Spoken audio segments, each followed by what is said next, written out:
sides of a story. Both sides of a story. Both sides of the story. Both sides of the story. Time now for both sides of the story on Power 106 FM. We will not take sides, but we listen to your side.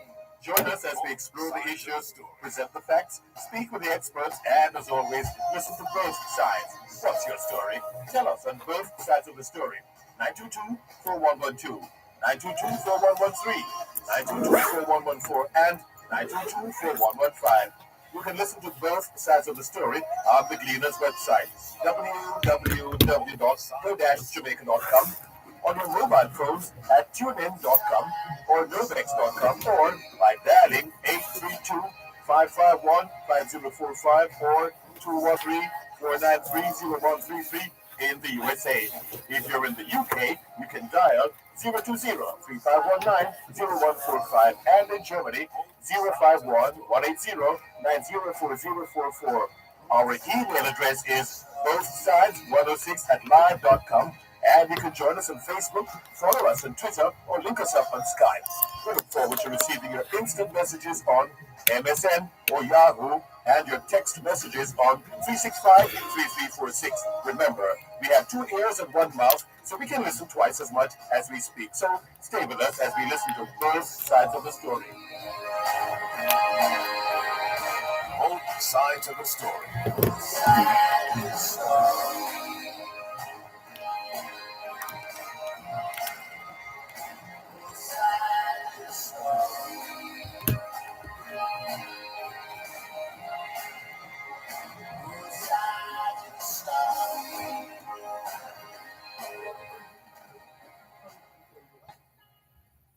Knowledge is power. Class is in session. Power 106. I will lend you for a little time a child of mine, he said, for you to love the while he lives, and mourn for when he's dead. It may be 6 or 7 years, or 22 or 3. But will you, till I call him back, take care of him for me? He'll bring his charms to gladden you, and should his stay be brief, you'll have his lovely memories as solace for your grief. I cannot promise he will stay, since all from earth return, but there are lessons taught down there I want this child to learn. I've looked the wide world over in search for teachers true, and from the throngs that crowd life's lanes, I have selected you. Now, will you give him all your love, nor think the labor vain, nor hate me when I come to take him home again? I fancied that I heard them say, Dear Lord, thy will be done. For all the joys thy child shall bring, the risk of grief we'll run. We'll shelter him with tenderness. We'll love him while we may. And for the happiness we have known, forever grateful stay. But should the angels call for him much sooner than we have planned, we'll brave the bitter grief that comes and try to understand.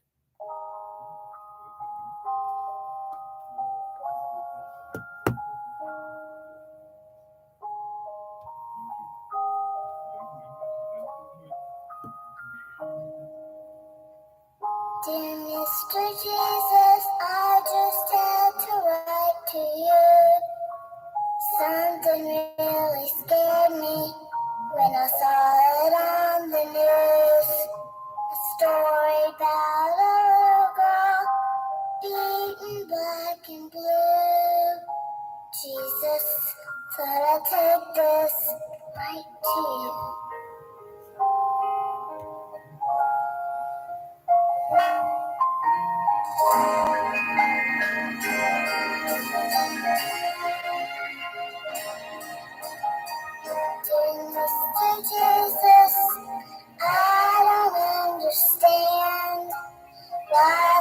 her mom and dad away. I know that they don't mean to hit with violent angry hands. Tell them just how big they are. Please don't let them hurt your children. We need love and shelter from the soul. Please don't let them hurt your children. Won't you keep us safe and warm?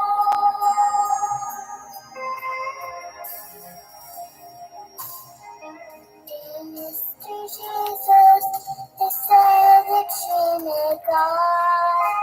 I will help the doctors stop the pain.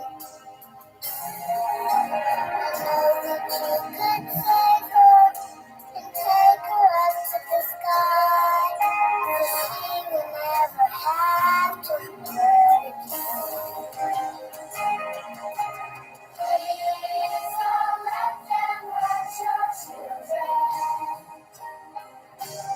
We need love and shelter from the storm.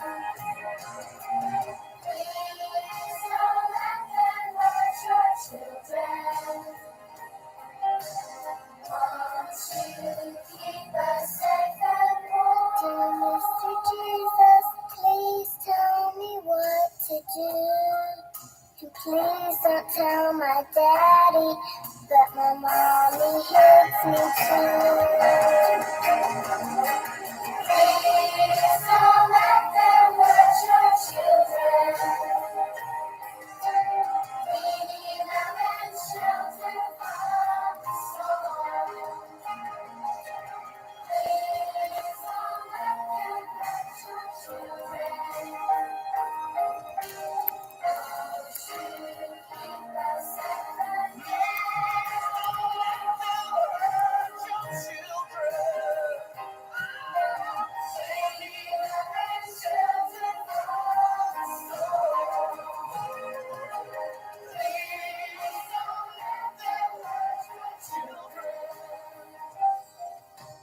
Won't you keep us safe and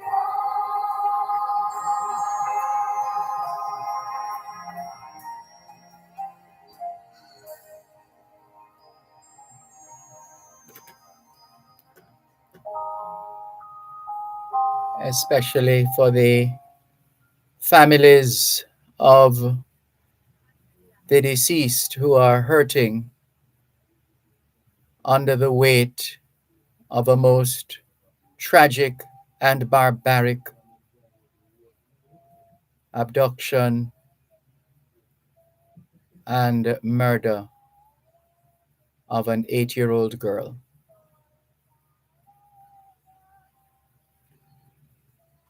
This particular recording, Dear Mr. Jesus, has Sharon Batts as the lead singer. The group is called Power Source. And before that, we shared with you a poem entitled A Child of Mine by Edgar Albert Guest. Let's continue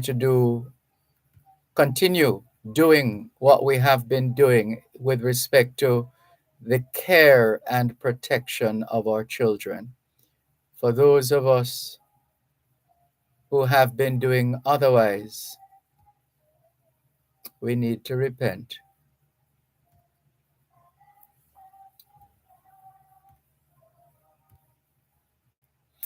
It's the International Decade of Healthy Aging, the International Decade of Ecosystem Restoration, the International Decade of Ocean Science for Sustainable Development, the Decade of Action for Road Safety, and the UN International Decade of Indigenous Languages.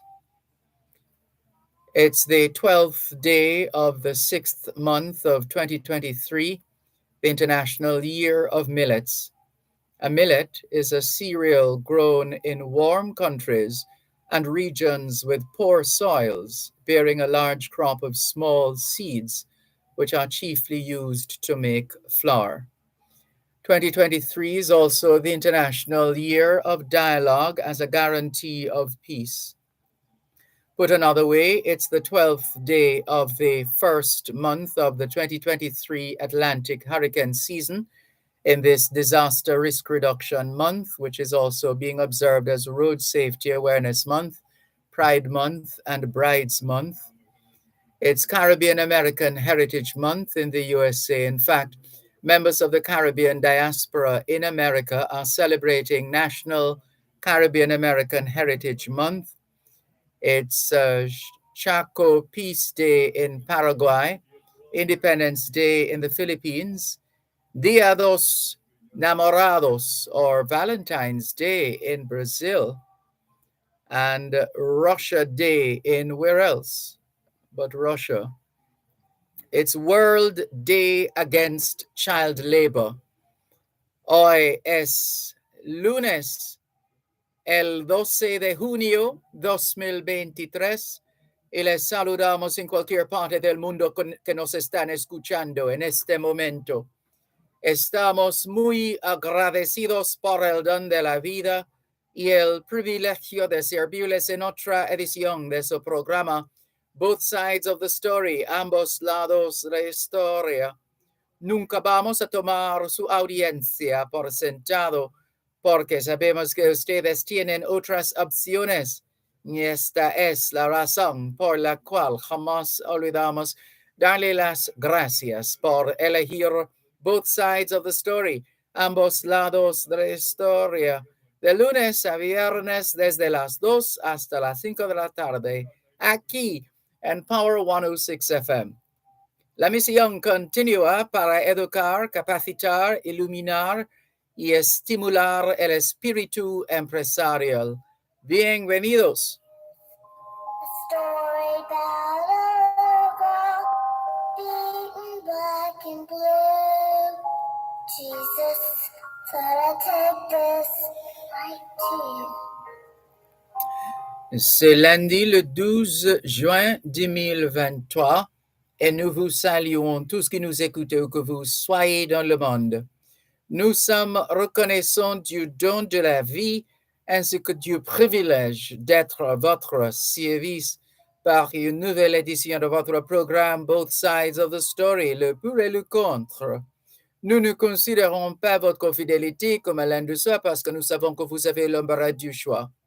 C'est pourquoi nous n'oublions jamais de vous remercier de choisir d'écouter Both Sides of the Story, le pour et le contre, du lundi au vendredi de 2h à 5h de l'après-midi sur notre antenne Power 106 FM. Nous continuons notre mission d'éduquer, d'habiliter, d'éclairer et d'encourager l'esprit d'entreprise. Bienvenue.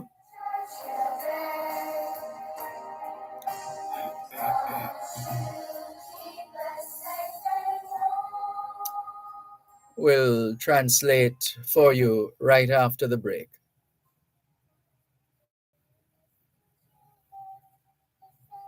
She may die. I will help the doctor stop the pain. You're listening to Power 106 FM. The time is now 2:15. What is independence? At Hyper, we believe real independence means self-sufficiency, sustainability. It means developing the capacity to grow what we eat and eat what we grow smartly. Hyper continues to be your source of quality agricultural inputs and technical support to make sure Jamaica produces the best quality crops, poultry, and livestock. We sacrifice to achieve political independence. Let's work together to secure our food independence. Grow with Hyper. Are you planning to buy land or property? Before you make your purchase, find out who is the legal owner or who is legally authorized to sell the property. Ensure all property tax payments are up to date and consult an attorney at law who will guide you through the process and protect your interests. Use eLand Jamaica at nla.gov.jm to check on matters pertaining to property information. For more information, contact the National Land Agency at 876-750-5263 or 876-946-5263. Email asknla at nla.gov.jm or WhatsApp us at 876-418-5089.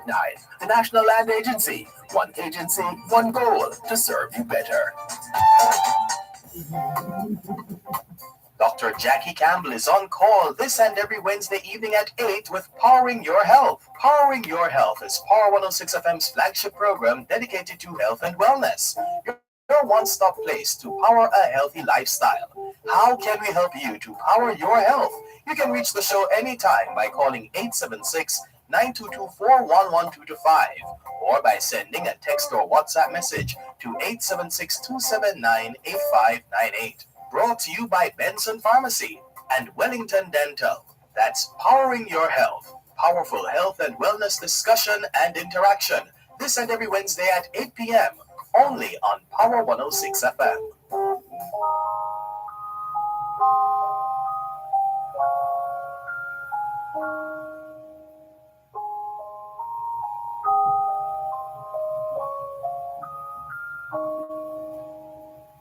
Dear Mr. Jesus, I just had to write to you.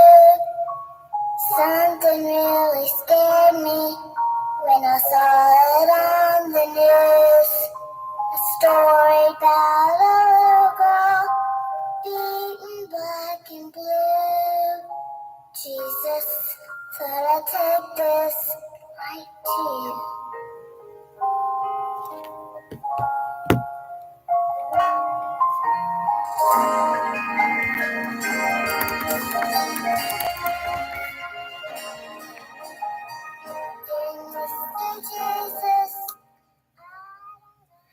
All we were saying before the break is that it's Monday, the 12th of June, 2023, and we greet you well, wherever in the world you are listening to us right now. We remain eternally grateful for the gift of life and the privilege to serve you on yet another edition of your program, Both Sides of the Story. We don't ever take your listenership for granted because we know you have choices. And that's why we never ever forget to remember to say thanks for choosing to listen to both sides of the story, Monday to Friday, 2 to 5, right here on Power 106 FM. The mission continues to educate, empower, enlighten, and encourage entrepreneurship. Welcome. Dear Mr. Jesus, they said that she may die. I will help the doctors stop the pain. Good afternoon to those of you listening to us on 106.1, 106.3, 106.5, 106.7, and 106.9. From Morant Point to Negril Point, from the Goat Islands to Galena Point, this is Power 106 FM, serving Jamaica and the diaspora. Hello to those tuned in via the Power 106 FM app, which you have downloaded from the App Store or the Google Play Store, depending on the nature of your device.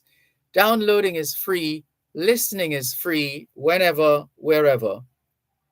We acknowledge those of you who have dialed a designated number to listen to Power 106 FM from the United States and the United Kingdom. Those in the US who wish to dial a number to listen to Power 106 FM can call 631-359-8281. 631-359-8281. If you're in the United Kingdom and you wish to dial a number to listen to Power 106 FM, your number is 0330-606-0953. 0330-606-0953. We're streaming live video on the Dervan Malcolm Facebook page. If you're not there yet, log on to Facebook. In the search box atop the page, type DERVAN MALCOLM, and you too will be able to not just hear, but see what's happening in the studios of Power 106 FM. If you don't have a Facebook account, no sweat, there's always YouTube. All you need is a smart device like a smartphone, tablet computer, laptop, desktop, any one of those. Then you need internet connection, more importantly, internet connectivity. One sure way of testing for connectivity is by opening a browser like Google Chrome, for example. And if you're able to browse, more power to you. If not, then you might have a bit of a challenge on your hands. That having been said, welcome to those of you who have joined us as usual. Hello, if this is your first time. Good to have you on board both sides of the story here on Power 106 FM, still streaming live on the Gleaners website, go-jamaica.com, live on your smart devices all over the world, and taking your calls on 876-922-4112-5. 876-922-4112-5. The text line is the same as the WhatsApp number, which means you can not only send us your text messages, your WhatsApp messages, your voice notes, but you can call us on WhatsApp as well. That number is 876-365-3346. 876-365-3346. Let's see a couple of stories that are trending on the Jamaica-Gleaner.com website. There's a story of alleged Pavilion jewelry store robber charged. The police have charged one of the 4 men apprehended in connection with the May multi-million-dollar robbery at Pavilion Jewelers in Springs Plaza in St. Andrew. Construction worker, 31-year-old Nico Gordon, has been charged with robbery with aggravation, conspiracy to commit robbery, and possession of a prohibited weapon. A date is to be set for him to appear in court. The police report that on the morning of Wednesday, May 10, Gordon, along with 3 other men, all armed with guns, entered the store and held up persons. In total, they robbed them of $619,000, assorted jewelry valued at more than $4 million, a Glock 9mm pistol, along with 2 magazines containing 34 rounds of 9mm cartridges, and other personal items, according to the police. The police say the men then ran from the premises and robbed 2 motorists of their vehicles, using the cars to escape. Gordon was arrested on Monday, May 22, at the Norman Manley International Airport in Kingston while attempting to leave the island. At the time of his arrest, he was found in possession of a stolen chain and a citizen wristwatch, according to the police. Another story. Elderly man gunned down, body set on fire in Montego Bay. What on earth is happening here? The Barnett Street Police in Montego Bay, St. James, are investigating the death of an elderly man who was shot multiple times and his body set on fire by gunmen on Sunday morning. What have we become? The deceased has been identified as Tony Allen of New Road in Cambridge and the parish. He's believed to be in his late 60s. It's reported that about 3 a.m, men armed with M16 rifles drove to a section of railway lane in downtown Montego Bay and then walked into a yard along Dean's Lane where Allen was staying with family members. The gunmen reportedly cornered the elderly man who was outside in the yard and opened fire, hitting him several times before setting his body on fire with a Molotov cocktail. What savagery! The gunmen then escaped in an awaiting Toyota Voxy minibus. I wonder if they're aware that their day will come. Somebody needs to remind them. Be careful of the seeds that you sow. Indicom probing shooting at police station in Westmoreland is another story. The Independent Commission of Investigations, the shooting at a police station in Westmoreland, and more precisely at the Whithorn police station in Westmoreland Sunday night. The incident happened 11:40, I beg your pardon. It is reported that cops on duty were alerted by the bark of dogs on the compound and went to make checks. It is further reported that they were pounced upon by two men who pointed guns at them. The police took evasive action and discharged their service pistols in the direction of the men. The men reportedly fled the compound and escaped in a Toyota Voxy motor vehicle. Bob Marley has a song. You're running and you're running and you're running away, but you can't run away from yourself. A couple more stories before we take your calls, and we're close to Land Solutions. Remember, it's a Monday afternoon coming up just after 3:30 in a few minutes. It will be time for Land Solutions. So a delivery driver charged over cocaine seizure at Sangster Airport. And the proposed closure of the 3 Miles Bridge has been postponed. Section of 3, yes, that has been postponed. And the flight attendant accused of attempting to smuggle cocaine at the airport has been charged. St. Thomas gets ready for hurricane season, we're told. Special Education Center opens in Santa Cruz, St. Elizabeth. And Maryland's Wes Moore, he's Jamaican, business mogul Trisha Bailey to receive UCC honors. We wish them well. Let's greet those of you who have joined us on 106.1, 106.3, 106.5, 106.7, and 106.9. Thank you so much for making it both sides of the story here on Power 106 FM. Albert in Coconut Creek, Florida says, blessings, Sir Malcolm, audience and guests. Blessings to you too, Mas Albert. Velta Wilson says, good afternoon, Mr. Malcolm and listeners. It's a marvelous Monday. Thank you, Velta Wilson, for your message. Good afternoon, blessings, says Jacqueline Simmons. Natalie Winter in Washington Gardens says, very good afternoon, all gentle people. Have a wonderful day, and you do likewise, Natalie Winter. Ricardo in Glengarth, St. Catherine is tuned in as usual. Welcome, Ricardo.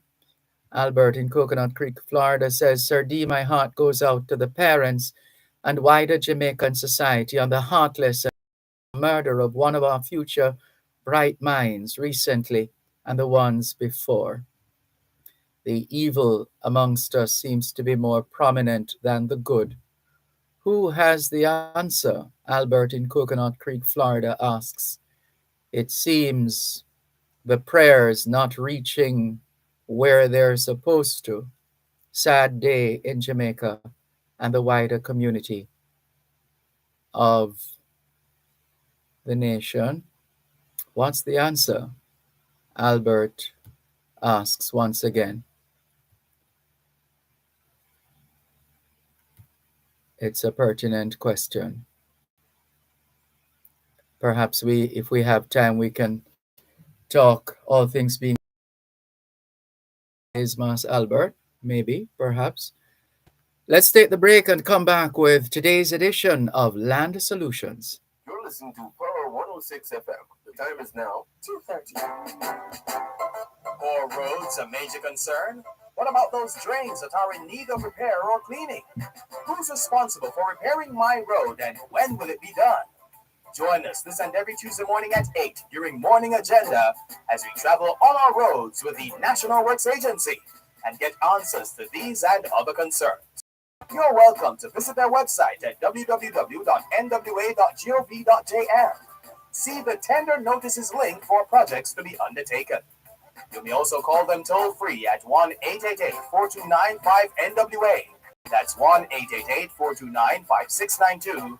Or follow them on Twitter at NWA_JA and Facebook at www.facebook.com/NWA Jamaica. The National Works Agency, developing safe, reliable, and quality roads.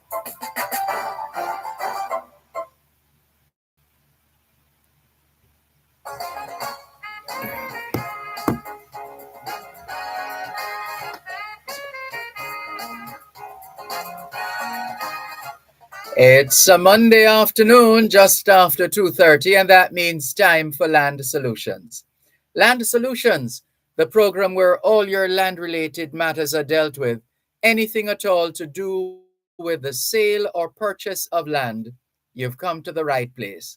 Here are the numbers to call: 876-922-4113-5, 876-922-4113-5. The text line is the same as the WhatsApp number for Land Solutions, 876-387-3183, 876-387-3183. The website is landsolutionsja.com, landsolutionsja.com. On Facebook, it's facebook.com/landsolutionsja, facebook.com/landsolutionsja. The email address is gloria@landsolutionsja.com, gloria@landsolutionsja.com. The law firm Brown, Findley and Company is headquartered in Suite 39 of the Winchester Business Center, corner of Winchester Road and Hope Road in Halfway Tree, St. Andrew. You could also refer to the location as number 15 Hope Road in Halfway Tree, St. Andrew. You're encouraged to call ahead and be advised so that you can take the appropriate documentation if you have to see one of the lawyers at the law firm Brown, Findley and Company. The numbers to call the law firm Brown, Findley and Company: 876-908-1950 or 876-908-3518. There is an extended session with respect to land and legal matters every Thursday from 10 in the morning until 1 in the afternoon at the Ocho Rios offices of the law firm Brown, Findley and Company. And under normal circumstances, there's a lawyer on duty every day anyway. But on a Thursday, they put in some extra service, some extra assistance, and that happens between 10 a.m. and 1 p.m. All right, so it's time for us to hear from attorney at law, Gloria Brown.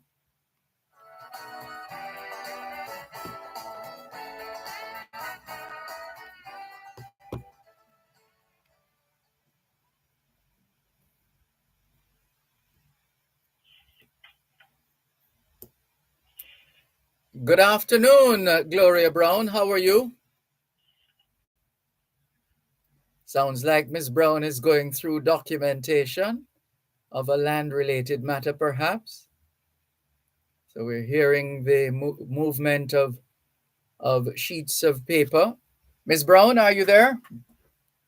No, let's try and connect, or at least reconnect, with Attorney at Law Gloria Brown in just a moment as we continue to encourage you, invite you to send us your messages, your text messages, your WhatsApp messages, your voice notes via 876 387 3183, 876 387 3183.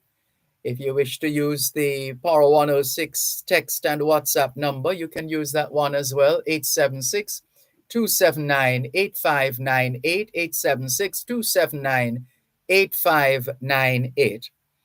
And if you wish to use the access that you have to our text line, the company assigned the cell phone, you can use that one as well, 876 365 3346. Good afternoon to Asha Ash, who just joined us. She says, good afternoon, Mr. Dervan, just tuning in from London, England. Have a nice day. A nice day to you too, Asha Ash. We hope to meet you, all things being well, in a few weeks in the UK. How about that? Looking forward to pressing flesh with Jamaicans in the diaspora in the UK in a couple of weeks or so. In the meantime, let's say hello, good afternoon, and welcome to Attorney at Law Gloria Brown. Good afternoon, Ms. Brown. Good afternoon, Dervan, and good afternoon, listeners. Sorry about that hitch, Dervan. Welcome again, everyone, to Land Solution. Land problems do not go away as with the other problems, and I want to join with everyone in really expressing my condolences to the family of that young 8-year-old. Yes. Unimaginable. May God be merciful to us. Remember the numbers to call 922-411-325. Any matter related to land ownership, buying land, selling land, getting a title for land, probating a will, trying to sort out the quagmire you're in, any land related matter. Please give me a call 922-411-325. Or you can send me a text message at 387-3183. 387-3183, and the text messages started before I came on. Good afternoon, Ms. Gloria Brown. I have an issue with a joint tenant property, which has been severed without my knowledge. And, okay, so what the listener is saying is that this listener is saying, I own a property with someone as joint tenant, and this person has now changed it to tenants in common without my knowledge. And there's nothing you can do about that. It's the right of each joint tenant to deal with their share as they deem fit. Because when persons are joint tenants, what this means that if one dies, the other one will get everything. So Peter and Paul own property as joint tenants. Peter says, I would love my children to get my share. Paul says, I'm not going to allow you to sever the tenancy, because if you die, everything will be mine. Peter has the right to now go and just transfer his share to himself and his child. So when he dies, the child will get his share because he has done a severance. He could go and borrow money on his share, and that would amount to a severance as well. So it is what is done. You cannot really object to the other party severing the tenancy to say, hey, when I die, I don't want you to get my share. Because look at it the other way. If you should die first, then the other party would get all of your share as well.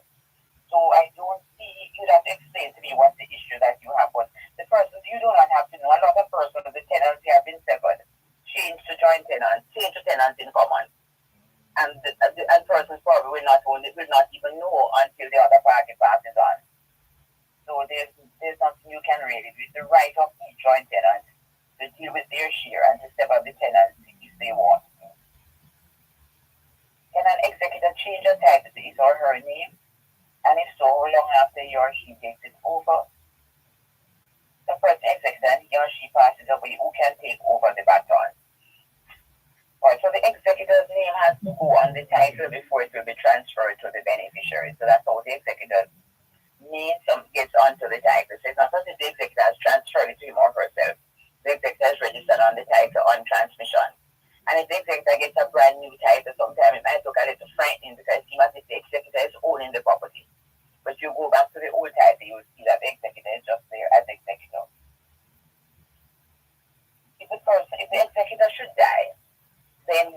beneficiaries in the will can continue the process. One of the persons who is a beneficiary in the will can take over the baton, any of the beneficiaries.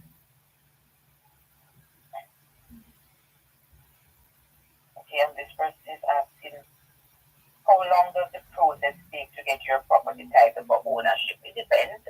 If there's a title already and you just bought it, then it won't take that long. So if the title is there already for the property and you just bought it, so the person is transferring to you, then that can take, if you're buying cash, it can take 60 days. If you're buying with a mortgage, usually 120 days. But if you have never had a title for the property, you bought a piece of land, you never got a title, you're surveying it and applying for the title for the first time, I find that is taking much longer than a year these days. The number is to call 922-411-325, and the text line is 387-3183. So send me a WhatsApp message, send me a text message to 387-3183. The person who asked about the severing of the joint tenancy continues. The property was owned jointly between me and my mother. It appeared was severed by way of an alienation of one's own share and gifted to my niece as a love and affection gift. The same property has been placed in my mother's will and testament with a 50% share to my younger sister and 50% share to my elder sister. Well, if the mother has already severed the tenancy and added the niece to the title under love and affection, then there's nothing for the mother to will. You can go ahead and sell your share. It's just that who is going to want to buy a share in a property when there's no exact portion that is yours? What you need to do is to get this property subdivided if it can be subdivided. So you can get a title for your portion and then sell, or ask the same niece who the mother has given the share to see if that niece will buy your share. So that's a part of the challenge. When you own property, when you're a co-owner with someone, whether joint tenant or tenant income, it doesn't matter. It's difficult to sell your portion because no outsider is going to want to buy a portion of a property where there's no distinct portion, because sometimes the parents might say, but the room or the upstairs is yours or the downstairs is yours. And that really doesn't make much sense, because when you say the upstairs is for one and the downstairs is for other, we need to remember that title is for that. Okay. So what happens if the house should fall down? So even though sometimes when the client insists to say they want their will to be written like that, we always want them to say it really doesn't make much sense. Because what a will in terms of fractions or percentages, a quarter of the property to this child, a 1/3 to that child, etc. With the sincere desire that the child be allowed to occupy this room or that room. But you need to look at, because if you're saying your mom made a will into the sisters, but has added the niece, you need to look back at that transfer to the niece to see, is it really legit? Is it a legitimate transfer? Because mom needs to realize, having added the niece to the title, that she can't now go and will it to somebody else. Because sometimes persons look at a will and say, my parents will the property to me, but the parents gave away the property before they died. Whatever they did in their lifetime is what is going to take effect. It's not the will that comes after them. A lot of these things you need to look at, but your mother has the right to sever the tenancy. So when mama passed, you probably would have, and well, when mama passed, you probably thought you'd have got everything as a joint tenant, or you're saying mama had willed her share to the two sisters, but mama could not will her share, because when she passed, if you were still joint tenants, when mama passed, everything would have gone to you. Mama severed the tenancy and added the niece. That's what I'm getting. And if I'm not getting it correctly, I want you to send me another text. But what I'm getting is that mama severed the tenancy by adding the niece and became a tenant in common with you, which means that the niece will get the share. Unless there's that trust sitting underneath it where the niece is really holding for the two sisters. You probably need to have a conversation with the niece. The sisters need to have a conversation with the niece to see what was mom's intention. But did mom just put the niece there as a trustee to hold for the two sisters because maybe they are abroad, etc.? You need to have a family conversation there. Remember, the numbers to call are 922-411-325, and the text line after the break is 387-3183. This is Gloria Brown, and this is Land Solution. You're listening to Power 106 FM. The time is now 2:45. Deposit will have insurance. It's an account that come with assurance. Let me teach you why it's important to have deposit insurance. Just in case your bank crash down. No need to put your hands for your head. Up to 1.2 million you get for all accounts that's affected. Yeah, one home you can start it. As a house party. Huh. Pay your mortgage with ease. JDIC is a smart win. Deposits we bring saving. JDIC them protect. Bank and building society protected. The flow you must get with. Protect your savings smart. We urging you to call. Guarantee you beat us. We take banking serious.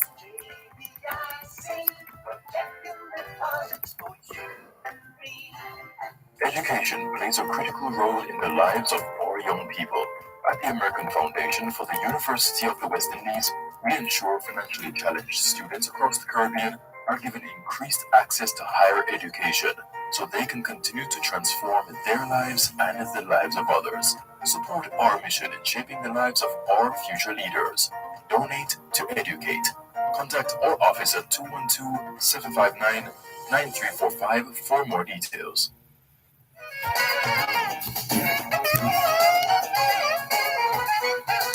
Thank you so much for staying with us here on today's edition of Land Solutions. Land Solutions, the program where all your land-related matters are dealt with. Anything at all to do with the sale or purchase of land, you've come to the right place. Here are the numbers to call: 876-922-4113-5. 876-922-4113-5. The text line for Land Solutions is the same as the WhatsApp number, 876-387-3183. 876-387-3183. The website is landsolutionsja.com, landsolutionsja.com. The email address is gloria@landsolutionsja.com, gloria@landsolutionsja.com. The law firm Brown, Findley and Company is headquartered in Suite 39 of the Winchester Business Center, corner of Winchester Road and Hope Road in Halfway Tree, St. Andrew.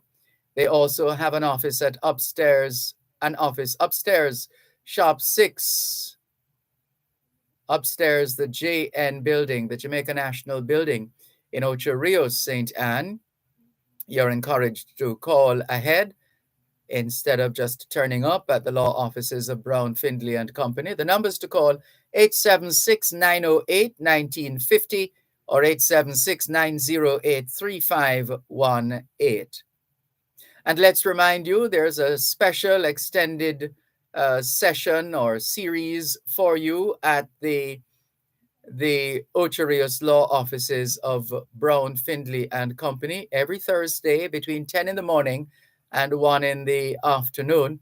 You get an opportunity to have your land-related matters dealt with sound advice from the lawyers who people the law firm of Brown, Findley and Company, led by none other than Attorney at Law Gloria Brown, who continues on Land Solutions. Thank you, Dervan.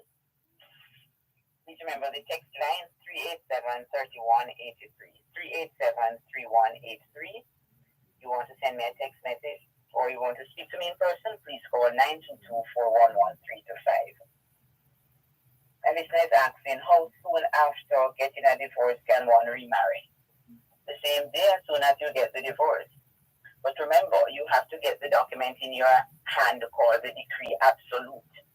There's something called a decree nisi, or nisi, some person might call it, or the decree nisi.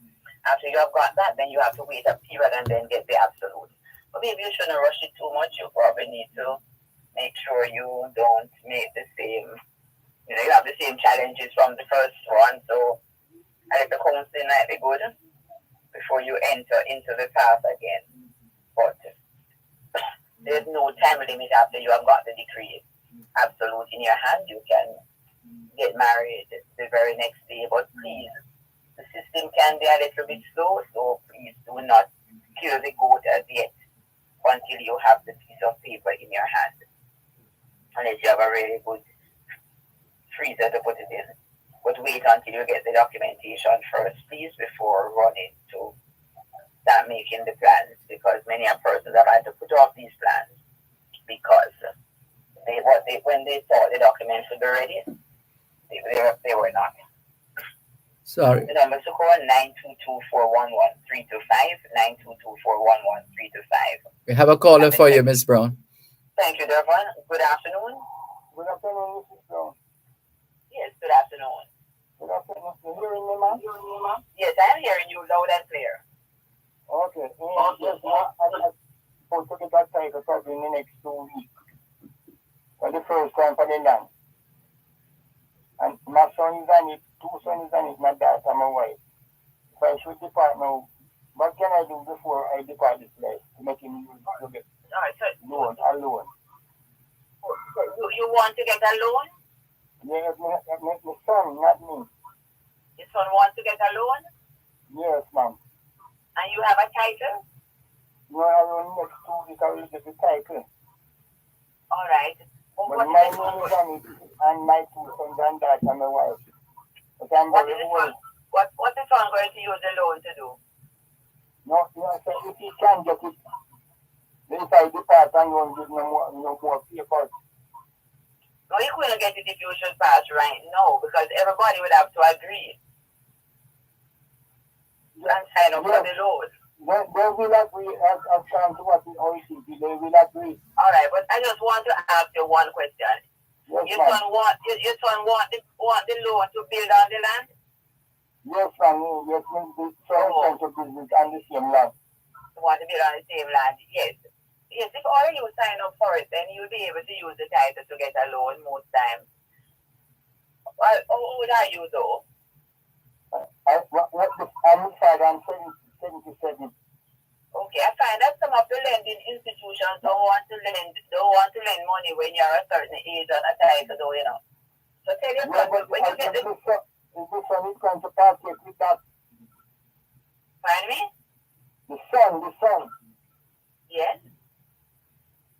My son is yes, I know your son going to borrow, but I've seen the other day where somebody was on a title for 70-odd-year-old person, and the bank said they're not going to lend the loan with that person on it. Oh, so they will lend my son the money? I'm not sure. So it depends on which institution. So as soon as you get the title, let your son go into the bank with it. All of you might have to go into the bank as well. But as soon as you get it, let him go into the bank and see what happens. Okay. Everybody will have to agree, like all of us to go. Everybody on the title will have to sign. Okay. Okay, sir. Okay. So all the best on it, and I hope you'll be able to manage and put up a nice house. Yes, ma'am. So everybody has to agree, so we'll go to the bank and ask the position. That's nice. Okay. And I like when titles work for people. All right, all the best. But remember, remind him that he needs to pay the loan. So if he doesn't pay the loan, they're going to sell the property. Yes, ma'am. We're not telling that time he's going to borrow the land. So I want to know. He's in Canada, I'm in Jamaica. Yeah, understand. All right. I want to know if he will get it. If I should depart, no. You understand? No, if you depart now, they would have to take off your name off the title and so on before they could borrow the money. Cut off my name? Yes, because if your name on it, you wouldn't be able to get money to borrow if you depart. Oh, so the son will get it. But he can't get it now because you haven't departed yet. So let him go into the bank with it for him and hear what the bank is saying. Okay, thank you, ma'am. Pick up the title. You're welcome, my brother. All the best to you. Yes, ma'am. All right, bye-bye. The number is 4922411-325. You want to speak to me now? 876-922-411-325. And the text line, 876-387-3183.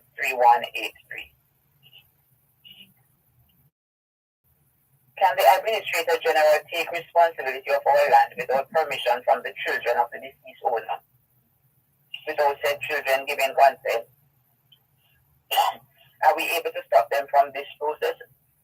From what I'm getting from that's what you're saying. I just read what you said.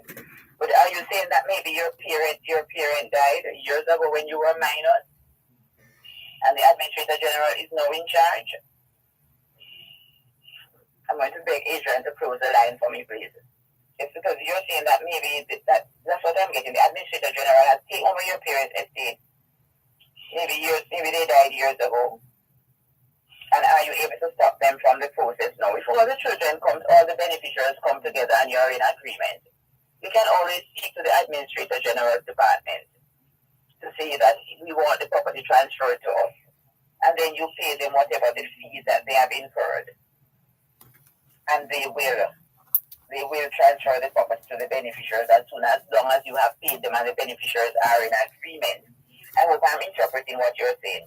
Because remember, in Jamaica, when you die without a will and you leave minor children, the administrator general has to take over. A lot of those estates now, the children are minor because they were vested in the administrator general from the time the person died. They are completing the administration. But they're responsible to take over the estate of a person who died leaving young children. That means children under 18 years old. So what you all need to come together as beneficiaries to talk to the Administrator General's Department now to say, we are adults and we'd like to take over the management of the estate. We do not want you to sell it. We're all in agreement. But a lot of times what has happened is that even though that department has gotten much more efficient over the years, they have a backlog of old estates.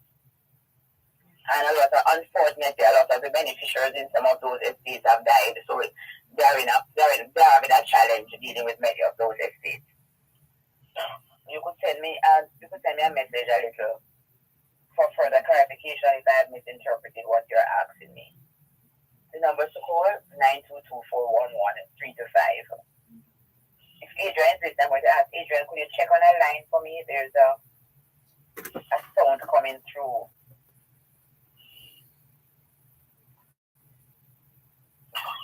Numbers to call, thank you so much. Numbers to call 922-411-325.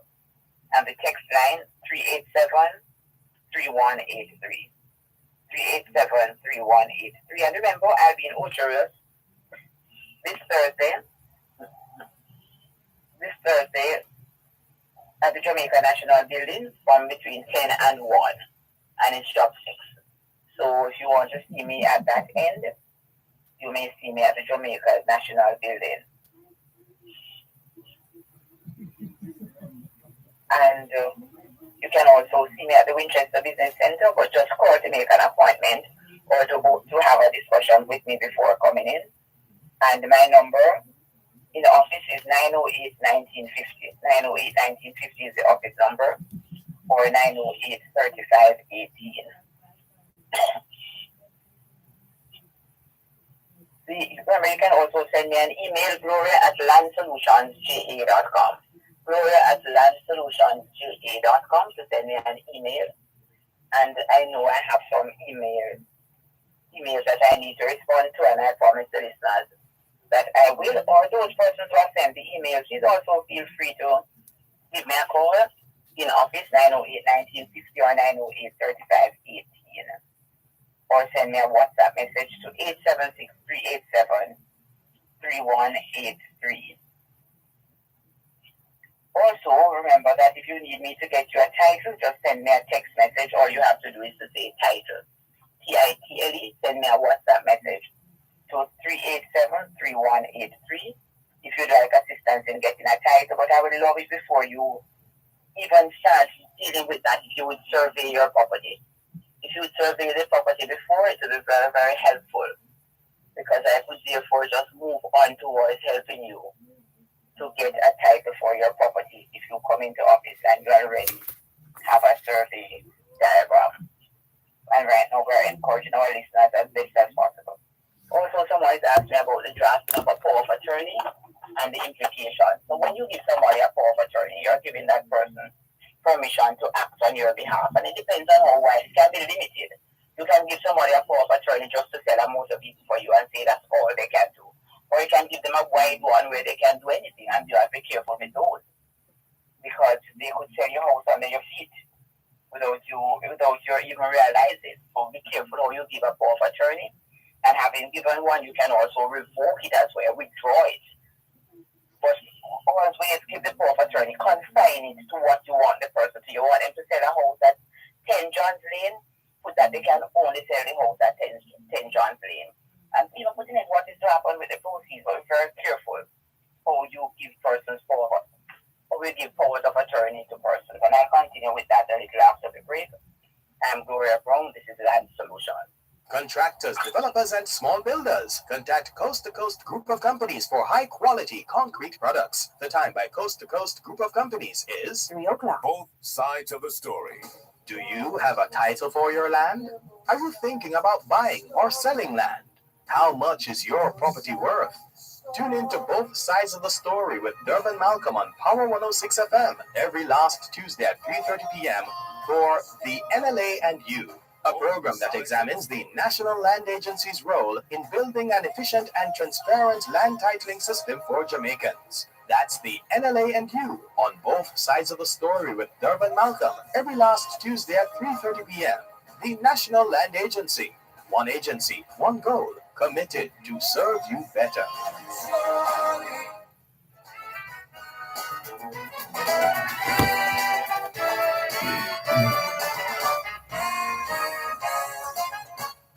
You're listening to Land Solutions during Both Sides of the Story here on Power 106 FM. I'm Dervan Malcolm. Land Solutions, the program where all your land-related matters are dealt with. Anything at all to do with a sale or purchase of land, you've come to the right place. Here are the numbers to call: 876-922-4113-5, 876-922-4113-5. The text line is the same as the WhatsApp number for Land Solutions, 876-387-3183, 876-387-3183. And that's the text line, which doubles as the WhatsApp number, which means you can send your text messages and your WhatsApp messages. The website is landsolutionsja.com. landsolutionsja.com. On Facebook, it's facebook.com/landsolutionsja. facebook.com/landsolutionsja. The email address is gloria@landsolutionsja.com. gloria@landsolutionsja.com. The law firm Brown, Findley and Company is headquartered in Suite 39 of the Winchester Business Center, corner of Winchester Road and Hope Road in Halfway Tree, St. Andrew. They also have an office at Shop 6 upstairs, the Jamaica National Building in Ocho Rios, St. Anne. You're encouraged to call ahead before turning up at the law offices of Brown, Findley and Company. The numbers to call: 876-908-1950 or 876-908-3518. Remember, on a Thursday, you get extra special treatment at the law offices of Brown, Findley and Company from 10 in the morning until 1 in the afternoon. That's the Ocho Rios offices of Brown, Findley and Company. They have an extended period of assistance, which is from 10 in the morning until 1 in the afternoon at the Ocho Rios offices of Brown, Findley and Company. In just a moment, let's rejoin attorney at law, Gloria Brown, as we continue to take your messages and your land-related matters. One moment, please. Ms. Brown? Yes, Dervan. Back to you. Thank you, Dervan. Welcome back to Land Solutions. A text message. Miss Brown, I would suggest that if you can put on one room at a time and not use your title to get a mortgage, it will be safe. I think the lending institutions smile when people use their titles for loans. And I disagree though, Well, they will smile because that's their job. Their job is to lend and smile. But I like when persons use their titles to better themselves. A lot of us, by the time we finish adding on the rooms, we don't even have time to go up the steps. So it's for us to really strategize, to really plan out how we are going to use our titles. which is why sometimes I get a little upset with children who will tell me I'm not going to borrow a student loan because I have to pay back the loan. So what I'm going to do, I'm going to work and study. And I say to them, by the time you work and study, you could have had a degree and finish the master's and going on to the PhD. Borrow your student loan, finish your degree, get a good job and start payback. And I think our title should work for us. I understand what you're saying, so you have to look at your situation and decide whether or not you can manage that loan. But you look at like an institution like the National Housing Trust, where the interest rate is so low and the aim is really to improve persons, the building solution really. So I would say to persons, use your NHE definitely, or use a building society where the interest rate is usually very low. But I would not always say to persons, go and add one room. If you can get that $5 million and put up a proper room, a proper house, your children can live in comfort, study in comfort, pass for a good school. To the good school and bad school, no matter what people want to say about go where you're planted. That's something that I flag on this program all the time. So tell me to send my child to a school when I look at the ranking, it's 1%. Compared with a school that has 100%. What am I sending my child to that school for? And those are some of the things that we as a people need to look at. So I'm saying, don't just say I'm going to add in a room and the children are in discomfort and people mixing mortar around them and pure dust. If you can get the 5 million or the 10 million and put up a proper structure, the girl has her room, the two boys have the room, and they can grow up in that kind of a situation which affects the mind. It's not like first time in our time when it wouldn't affect children so badly. If you can improve your lot and can, but make sure, no. And I think that is what this listener is really saying to me, What the listener is really saying to me, make sure, as the Bible says, that when you start building, you can finish. Make sure when you borrow, you can pay back. If you know you can't pay back, then go with the route the person is saying, as soon, go room by room by room. Lay a nice foundation and room by room by room. But if you can borrow and if you have the capacity to pay back, then I think it's always better. First, I'm so glad you warned persons all day grandpa for turning. So many people get hurt. I won't go to the second part of what you're saying to me. Trouble you want to get me into my listener. Yes, but yes, persons have to be so careful. And that's what I'm saying to persons as well. Don't even sign anything. Somebody might go and say, Miss Bro, let me see how you write your name. Not even that you do for persons. Because a lot of persons out there are tricking persons out of their land. Some of them bullying persons out of their land because of the land grab that is taking place. People want to put up high rise and they see with a lot and they bother you night and day if you're not selling up your blood pressure. I'm saying to persons to be very, very careful. Look at what is out there. Look at what is happening in terms of land. Protect your land. And I say this as well to persons out there, in the older persons, not just out there in the diaspora, but older persons. Let people know what is happening. Have you look at the advertisement that the banks have been putting out, pages upon pages of persons? You need to contact the banks because you have such and such. Some people have millions of dollars in their accounts. And relatives were not aware. Persons have died, the banks are saying no to us. This is the 15th year, nobody comes forward. We have to pass the money to the government to put in the consolidated funds. Let persons know what you have, put it in your will. And when you're writing your will, don't say, oh, it's just dollar I have in that account.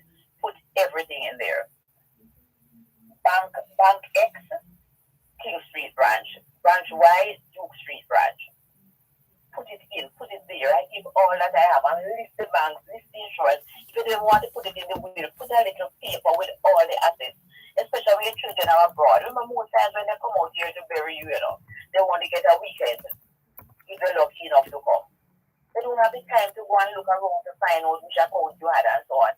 Parents, if you give a dollar in the account, write it down so when the children come, everything is there. Or come into our office and let us write the will for you. We list everything that we want to put in there. Sometimes you say, oh, it's just that in there. It doesn't matter if it's a dollar, it's yours. And it doesn't cost them anything after you have done the probate to go and pick up the dollar. I beg of persons, leave some certainty. Leave some certainty. Good afternoon, should go to rearing be done in a subdivision. What is a subdivision? That is it. What is a subdivision? I think what you're saying, because subdivision falls in it, a loose term, means that you have cut up land. So you're probably in a housing development and persons rearing goats. Look at the title. The titles usually clearly state about animals, These conditions are usually written on the title. So I want you to have a look at your title and don't tell me there's no title, because a lot of times persons say they don't have a title. But the lending institution that you bought the property through, the bank has the title. You need to have a copy of it and you need to look at it every now and then. So I want you to look at your title and see what it says about the rearing of animals. And if that is a challenge, you talk to the parish council about it. My dad and mom died leaving a house for 4 of us children, no will. We now know that to sell a house, you must have money. The administration is the hardest thing. Miss Brown is there anyway. Forget my manners. Good afternoon. Keep up the good work. Thank you so much. No, you're going to need to have some money to administer it, but I'm going to ask you to call me on Wednesday and I see how best we can assist you. But I usually really want to sell this property. I hate when persons sell their dead left. But then you probably all have your own houses. You probably live abroad. It is so comforting to have a house and not expect a knock on the door by the bank. I understand. But it's so good to have a house and have a door. And some of us, if we don't borrow the money, we can't have the door, But I appreciate exactly what you're saying. Yes, but most banks don't knock, and as I say, you have to plan your situation. You have to plan your position, and know whether or not you're going to be able to pay for the property before you look to borrow the house. Okay, as the Bible says that anybody who starts to build a house and can't finish it, the neighbors might laugh at you and say this man started building and could not finish. So you have to be careful and make sure that you are able to pay for what you are building, for what you are sorted, pay for what you are borrowed. But I want to encourage persons, do not just say, hey, I will never borrow, don't. Because that is how some of us are going to be able to put up a proper structure. And that's why some of us join these institutions. And don't you borrow everything one time, you could borrow a certain amount, pay it back, etc. Hello, I would love to get a title for a piece of land. What do I need to do? I have a diagram, but it's about 10 years old. Is it okay to be used? Yes, you can use the diagram, but you're going to have to get a surveyor to update the diagram for you. Okay, get a surveyor to update that diagram for you, because after 7 years, the diagram expires. After 7 years, your diagram expires. You don't need a new diagram, you just need a declaration. The surveyor will go check the text, make sure they are still there, and we'll do a declaration for you, and that declaration will last for another 7 years. But don't let another 7 years come and catch you without a title. As soon as you have got the declaration. But right now, with the diagram you have, we can start the process for you. And I have forwarded to you the documentation that we will need. And for the few, I think I've sent it to 3 persons since I've started. You want a title for your property? Just send me a text message that says title 3873183. And I'm going to ask all these persons to open the document I've sent, because I'm going to discuss it maybe on the latter part of the program, just to explain to persons what's to be done. Let's go now. Okay, Miss Brown, I understand what you're saying, but I have put on one room and it feels so good. I can imagine, when you put on your one room and you have your door and you don't owe anybody and you paint it up, and even the floor not yet finished, and you can move into it and start paying rent. I know it makes a great difference. I appreciate what you're saying. But I'm just saying that for persons who have educated your children and they bought a little piece of land, I would expect them to go and borrow a loan to build. I wouldn't expect them to your daughter or your son just starting a family with a young baby to go and start the one room at a time. That is for my generation, but not for these young persons. I encourage them to let their titles work for them. Let the title work for them. And in terms of how much to get a title for you, we have to get the information. We need to know the value of your property, where the property is located, because there are certain breaks that you get where the property is located in certain parishes.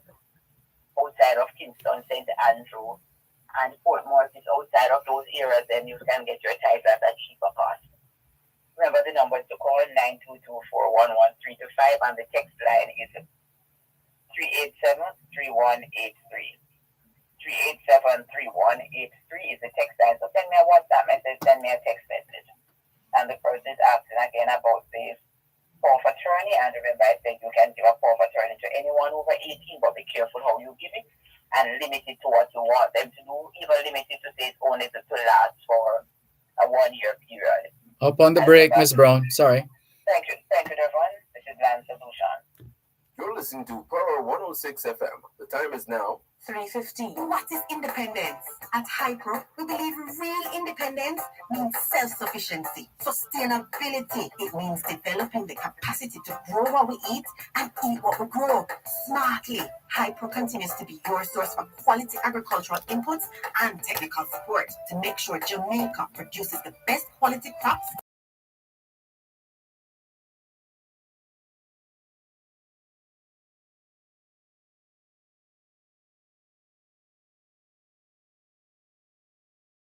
Customs duties and taxes are cleared on a customs goods declaration known as an IM4 or IMS4.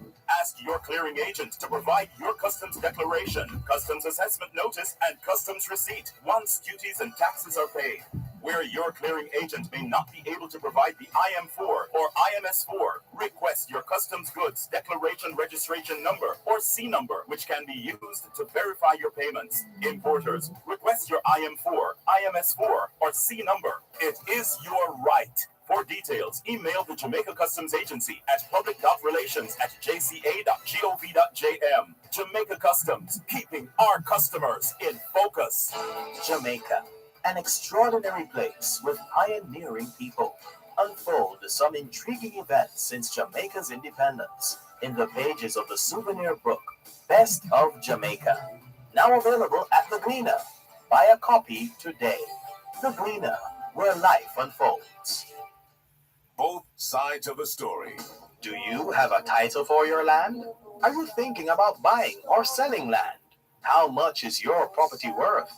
Tune in to Both Sides of the Story with Dervan Malcolm on Power 106 FM every last Tuesday at 3:30 p.m. for The NLA and You, a program that examines the National Land Agency's role in building an efficient and transparent land titling system for Jamaicans. That's The NLA and You on Both Sides of the Story with Dervan Malcolm every last Tuesday at 3:30 p.m. The National Land Agency. One agency, one goal, committed to serve you better.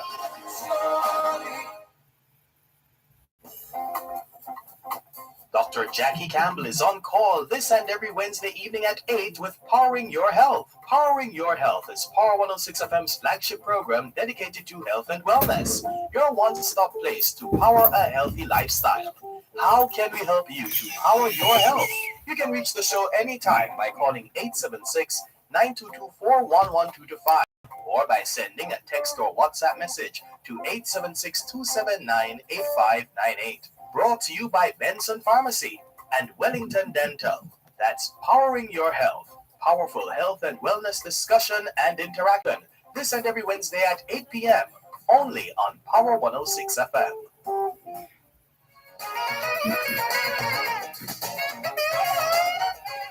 It's the final segment of Land Solutions for today. Here's your opportunity. If you've been wavering to get your questions answered in this segment before we have to wrap today's edition of Land Solutions. Here are the numbers to call once again: 876-922-4113-5. 876-922-4113-5. The text line, same as the WhatsApp number, which means you can not only send us your text messages, but also your WhatsApp messages to the Land Solutions text line and the WhatsApp number. They are one and the same. 876-387-3183. 876-387-3183. The website is landsolutionsja.com. landsolutionsja.com. The email address is gloria@landsolutionsja.com. gloria@landsolutionsja.com. On Facebook, it's facebook.com/landsolutionsja, facebook.com/landsolutionsja. The law firm Brown, Findlay and Company is headquartered in Suite 39 of the Winchester Business Center, corner of Winchester Road and Hope Road in Halfway Tree, St. Andrew. They also have an office at Shop 6 upstairs, the Jamaica National Building in Ocho Rios, St. Anne. You're encouraged to call ahead and be advised before turning up at the law offices of Brown, Findlay and Company. The number to call, 876-908-1950. You can also call 876-908-3518. Let's remind you, on a Thursday between 10 and 1, that's from 10 in the morning until 1 in the afternoon, there's a special session with respect to land-related matters at the law firm, the Ocho Rios offices of Brown, Findlay and Company, every Thursday from 10 in the morning until 1 in the afternoon. And as we hand you back to attorney at law, Gloria Brown, let's tell you, Ms. Brown, that Kish Lindsay, first time seeing the name, she says she's tuning in from London, England, and she says it's a very informative program. More power to you, Ms. Brown. Thank you, Kish. The number to call 922-411-325. And before the break, I said I would continue on the power of attorney. When you have given somebody a power of attorney, make sure that it is prepared by an attorney in Jamaica. Because I've never seen one done abroad. If you're dealing with land matters, I've never seen one done abroad that is usable in Jamaica. Because there are certain wordings, there are certain things that must be put in the power of attorney. If you're going to be dealing with land matters, you have to put in like the volume and folio number, you have to mention the Registration of Titles Act. So when they are done abroad, those general ones, a lot of times the waste of your money. So get an attorney here if you want somebody to be able to deal with your property while in Jamaica. So for example, even the gentleman who spoke earlier about the son in Canada who wants to build on the property, and the son's name is going to be on the title. It might be easier, since the son is going to be borrowing money and going through all of that, to get somebody to get to maybe the sister, for the son to give his sister a power of attorney so she can go to the bank and sign for him and do all the things that will need to be done in order to get the loan for the property. So after the power of attorney is prepared, it has to be stamped at the stamp office, usually for $500. And then it has to be recorded at the Island Records Office, or it should be recorded at the Island Records Office. And then if you're going to use it in the titles office, it also needs to be registered in the titles office before it can be usable. So there are a few steps to be taken. You don't just sign it and immediately you run and say, I have power of attorney. So careful who you give the power of attorney, just as I said, be careful who you choose as your executors when you're making your will. Because the executor is just like the person you have given the power of attorney to. They step in your shoes and can do anything you could have done. It's extremely important. And remember, the power of attorney dies with you. So if you give somebody a power of attorney and you die, the power of attorney is dead. So you can't come and say, I'm my mom's power of attorney. No. When that person dies, the power of attorney dies and the will steps in. The will kicks in. So I have given John power of attorney, but I've made a will and appointed Mary as my executor. When I die, John's work is finished. No longer my power of attorney. So you can't be acting for me under power of attorney when I am dead. Immediately what happens now is that Mary takes over now as the executor. So she needs to go and get an attorney to get my will probated. And what I mean by probate is that the will has to go to court. You don't go to court. And the lawyer doesn't go to court usually. The lawyer prepares the documents, send them to court, and one of the documents that the lawyer will prepare is a document called a probate. Because that probate is asking the judge to sign that piece of paper, giving Mary permission to start sharing up my estate. And that is what we call probate. It's an order from the court giving the executor permission to start sharing. If you die, you don't make a will, we have to apply for a grant of administration. So the person who gets this grant of administration or letters of administration is just like the person who gets the probate, it's just like the executor who has got the probate.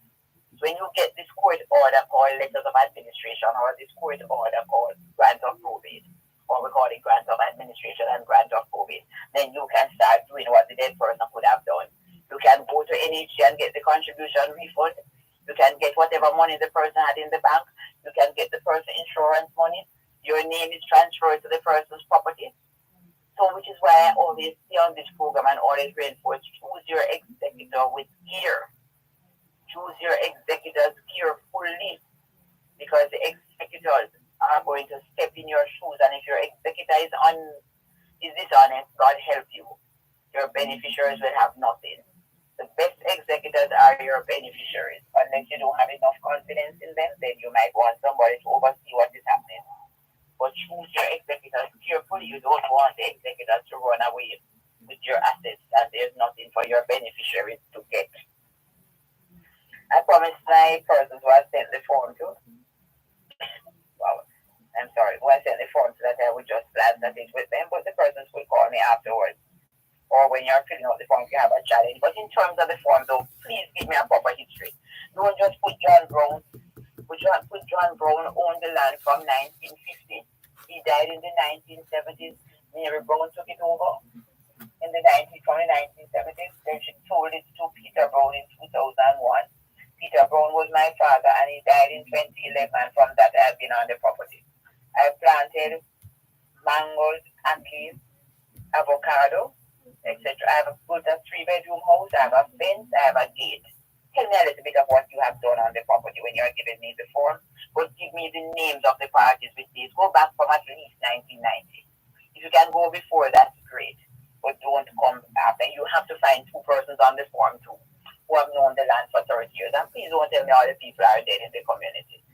Okay, because I know that's not true. They don't have to have known your grandfather, and they must have just known the land. Suppose you are the one who you have had it from 1990. That's fine. They can say, from I have known it, Laura Brown has been the owner. That's good. They don't have to go back that far. Do I have to make an appointment with the NLA before going there, please? I don't know I'm not sure what you want to go there for. I'm not sure because if you want to go there to check on a type, you just walk in. There's one in Manchester, one in Murphy, one in downtown Kingston. Okay, I don't know why you want to, but I don't know what you want to go there for. So I'm not too sure. The number to call 922411325, and the text line is 387-3183.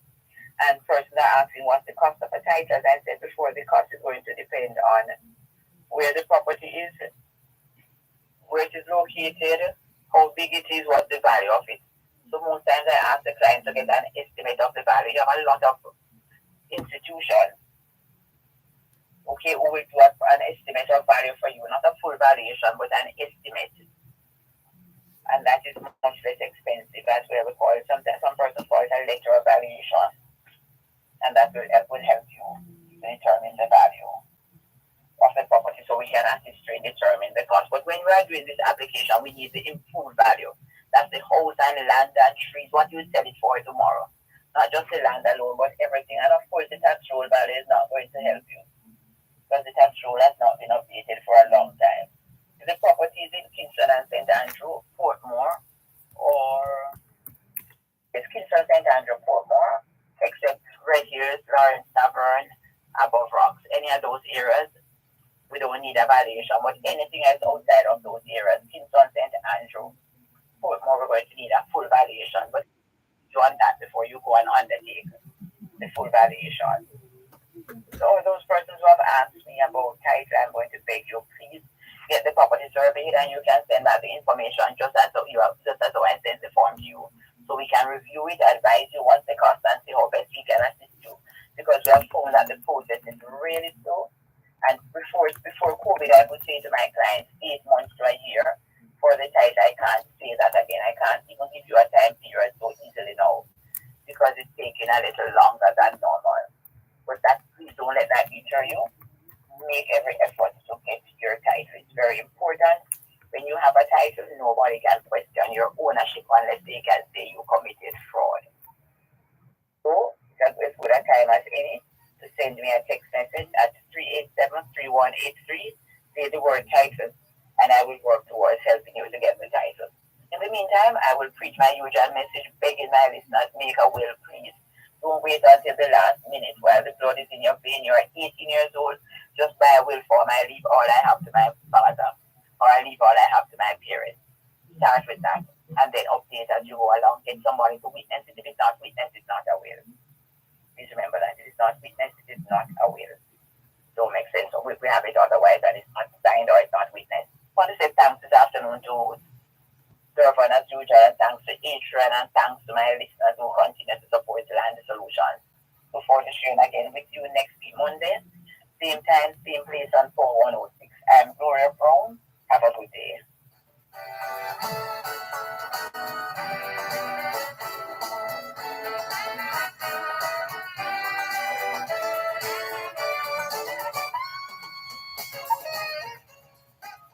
Help us protect Jamaica's borders. Tell us about any illegal guns coming through customs controlled areas. Call Crime Stop at 311. The time by the Jamaica Customs Agency is 3:30. Both sides of the story. Do you have a title for your land? Are you thinking about buying or selling land? How much is your property worth? Tune in to Both Sides of the Story with Dervan Malcolm on Power 106 FM every last Tuesday at 3:30 p.m. for The NLA and You, a program that examines the National Land Agency's role in building an efficient and transparent land titling system for Jamaicans. That's The NLA and You on Both Sides of the Story with Dervan Malcolm every last Tuesday at 3:30 p.m. The National Land Agency, one goal, committed to serve you better.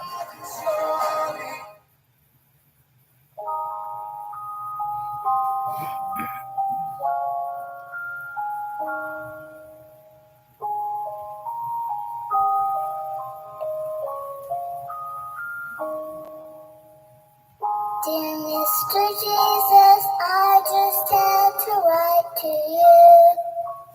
Something really scared me when I saw it on the news.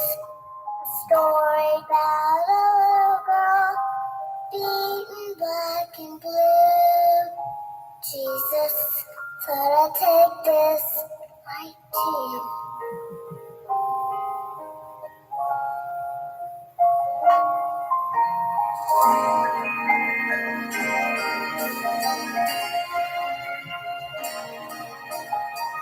Dear Mr. Jesus, I don't understand why they took her mom and dad away. I know that they don't mean to hit with loud and angry hands. Tell them just how big they are, I pray. Please don't let them hurt your children. We need love and shelter from the storm. Please don't let them hurt your children. Won't you keep us safe and warm?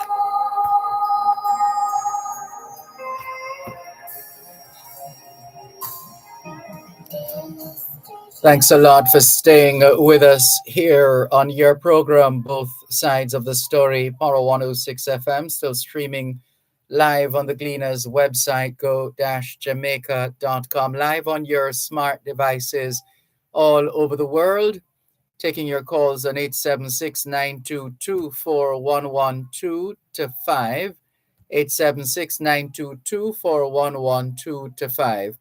Text line, same as the WhatsApp number, which means you can not only send us your text messages, your WhatsApp messages, your voice notes, but you can call us on WhatsApp as well. That number is 876-365-3346, 876-365-3346. Hello to Inez Iona Campbell in Bridgeport, Connecticut. She says a pleasant Monday to everyone. To you too, Inez Iona Campbell. Albert in Coconut Creek, Florida says, on a brighter note, Dr. Rose made us proud yesterday afternoon on Profile from your sister station, TDJ's Profile. No surprises there, Albert. No surprises there. We expected no less. Norman Hines in St. Thomas says, good afternoon, Sir Dervan, Malcolm, and listeners. To you too, Norman Hines. Rosie Thomas, good afternoon to you too. Good to have you on board. Thank you. Welcome.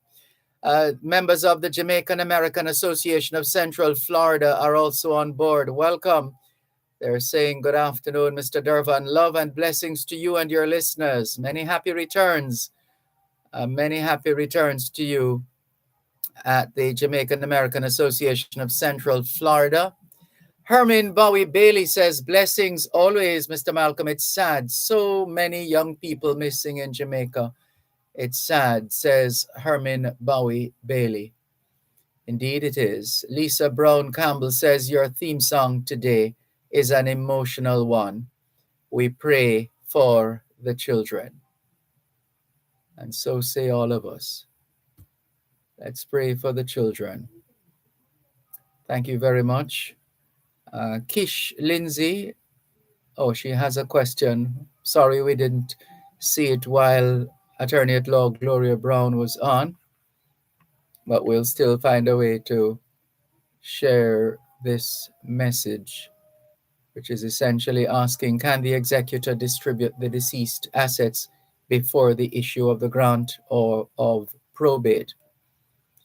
We'll see if we can get that question to Attorney at Law Gloria Brown. In the meantime, it's time for your calls and your messages. 876-922-4112-5. Let's see this message here. Good afternoon, Sir Malcolm. Not only the day of the murderers will come, but also whoremongers, sorcerers, idolaters, scammers, oppressors, and liars. And this is reference to Revelations 28, verse 8. Revelations 21, verse 8, I beg your pardon. Let's go down the line and see some of the other messages. This one says, good afternoon, Dervan. Once again, the government has proven themselves to be reactive and not proactive. When will they learn? I am referring to the little girl who was abducted from the primary school and killed. Once again, our education system is back in the limelight. Look on something another. Many schools need a proper security system and nothing is being done about it. They only move when things like this happen. When will they learn?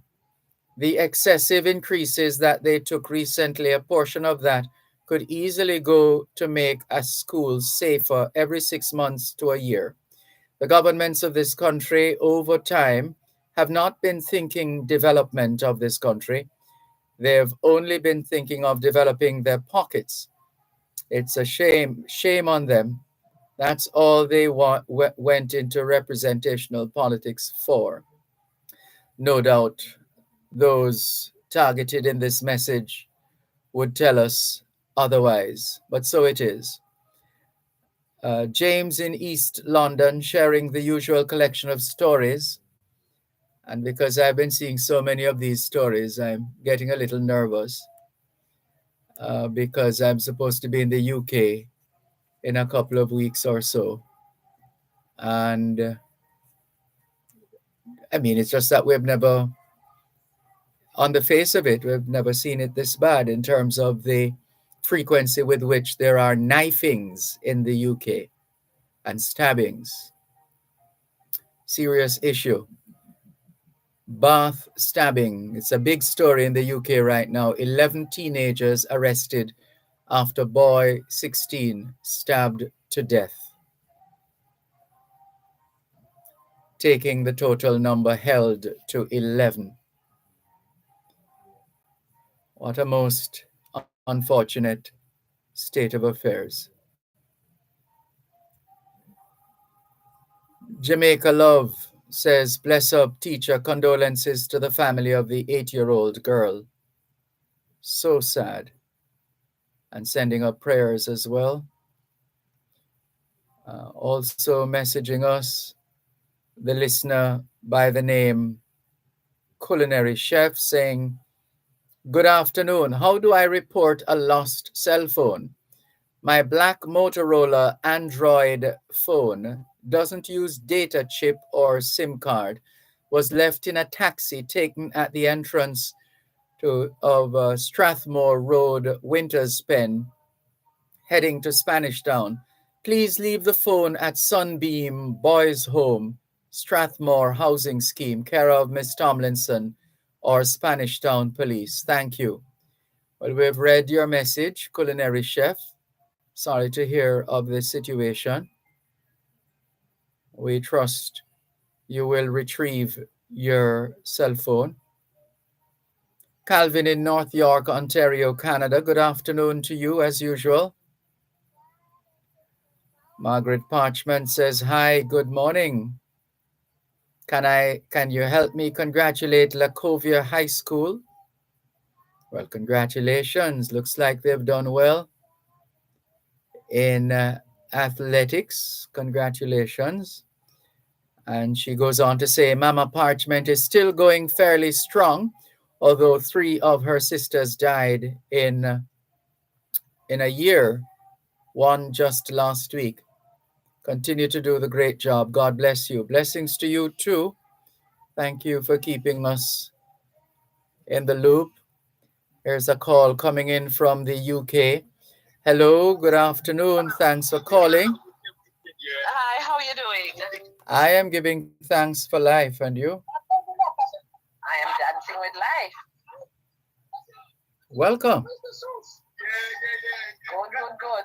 I'm actually, when you call, I'm in Birmingham. Oh, hold on. Sorry. One moment. Let me just tell you, all of that just went out on air, but it wasn't anything bad. That's all right. I think you want to speak with me off air. Hello? Hi, Dervan. Hi, Ms. Simpson. Yes, but let me take you off air and speak with you. Okay, that's fine. Yes, just one moment, please. This is your program, Both Sides of the Story, Power 106 FM, still streaming live on the Gleaners website, go-jamaica.com, live on your smart devices all over the world. Let's take this very important call and come back in just a moment.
Thank you very much for your patience and understanding, waiting on us to get back on air here on your program. Both sides of the story, Para 106 FM, still streaming live on the Gleaners website, go-jamaica.com. Such is the nature of the relationship between us and Jamaicans in the diaspora. So we don't necessarily, like an international business, you don't close at a particular time. The the operation continues round the clock because we're communicating with people in different time zones, not least of all in the UK, where we just got a call at what's this now, minutes to 10 in the night. Such is the nature of the diaspora, and we thank Paulette Simpson CBE for returning the call and giving us a quick update just now. The UK Jamaica Diaspora Conference UK, that's scheduled for the 24th of June, and the 22nd is Windrush Day. So we still have some coverage to do going forward. In the meantime, hello to Karen Rowe. She says, top of the day to you, Sir Dervan, and listeners. To you too, Karen Rowe. Good to have you on board. Thank you very much for joining us. Hello as well to, we did say hi to Herman Bowie Bailey. She says, blessings always, Mr. Malcolm. It's sad. So many young people missing in Jamaica. It's sad. And Faye Weller saying, blessings on a beautiful day, Mr. Dervan, and faithful listeners. One love to you too, Faye Weller. 876-922-4112-5 are the numbers to call. 876-922-4112-5.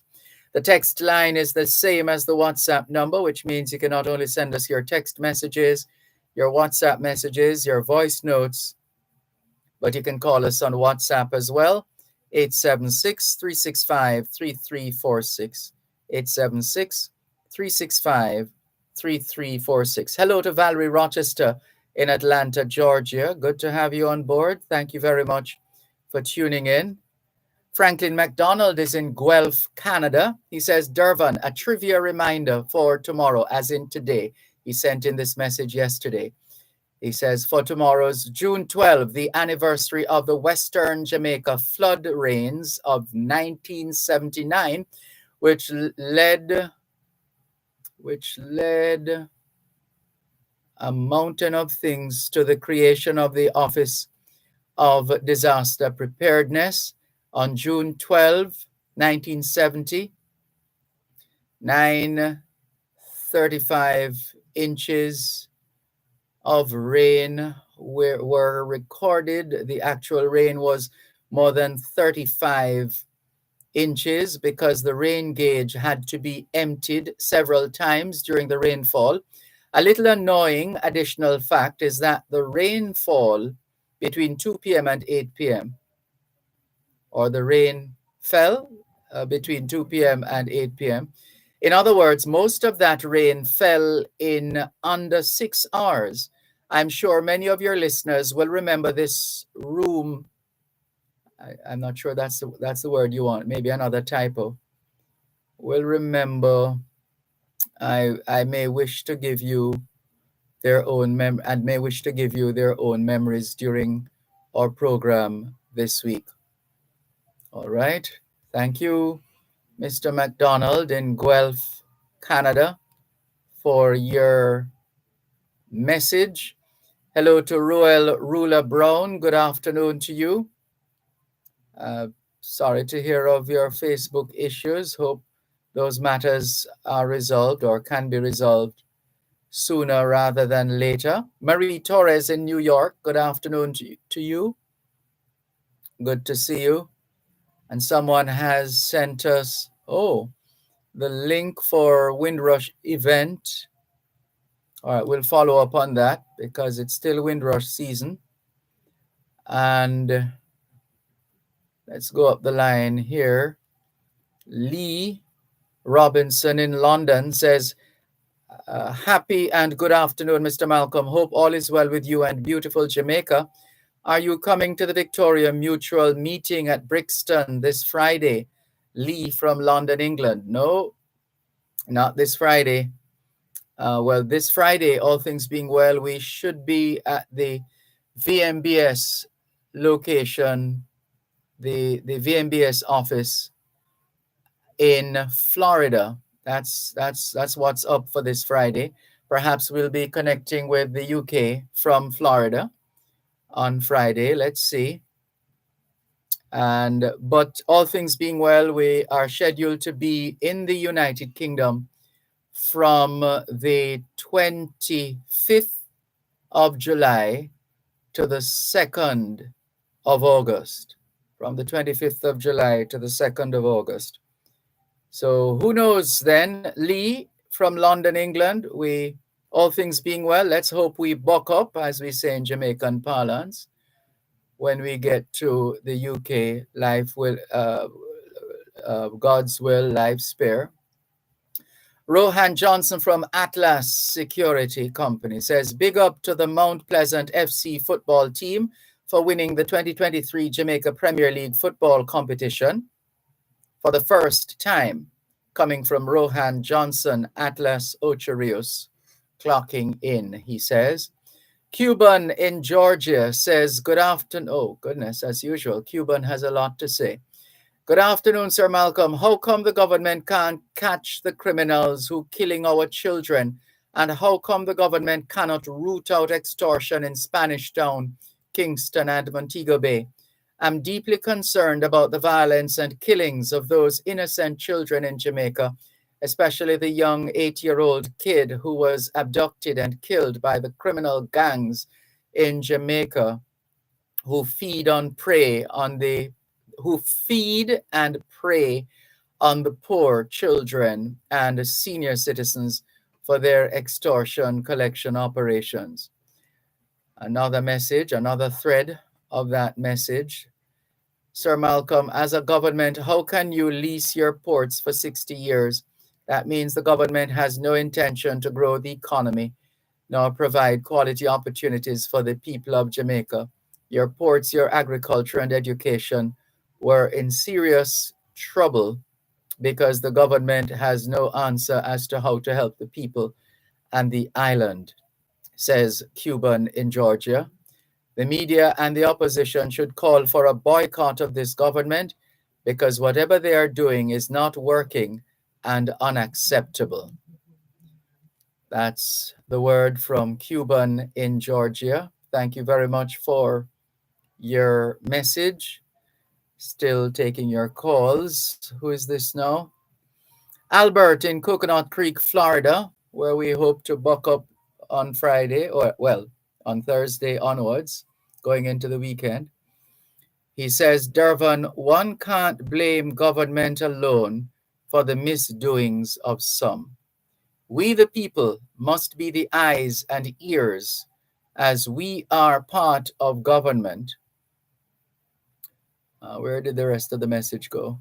We are part of government and most importantly, do our part. Or is it, and most importantly, do our part? No amount of security can totally protect. Therefore,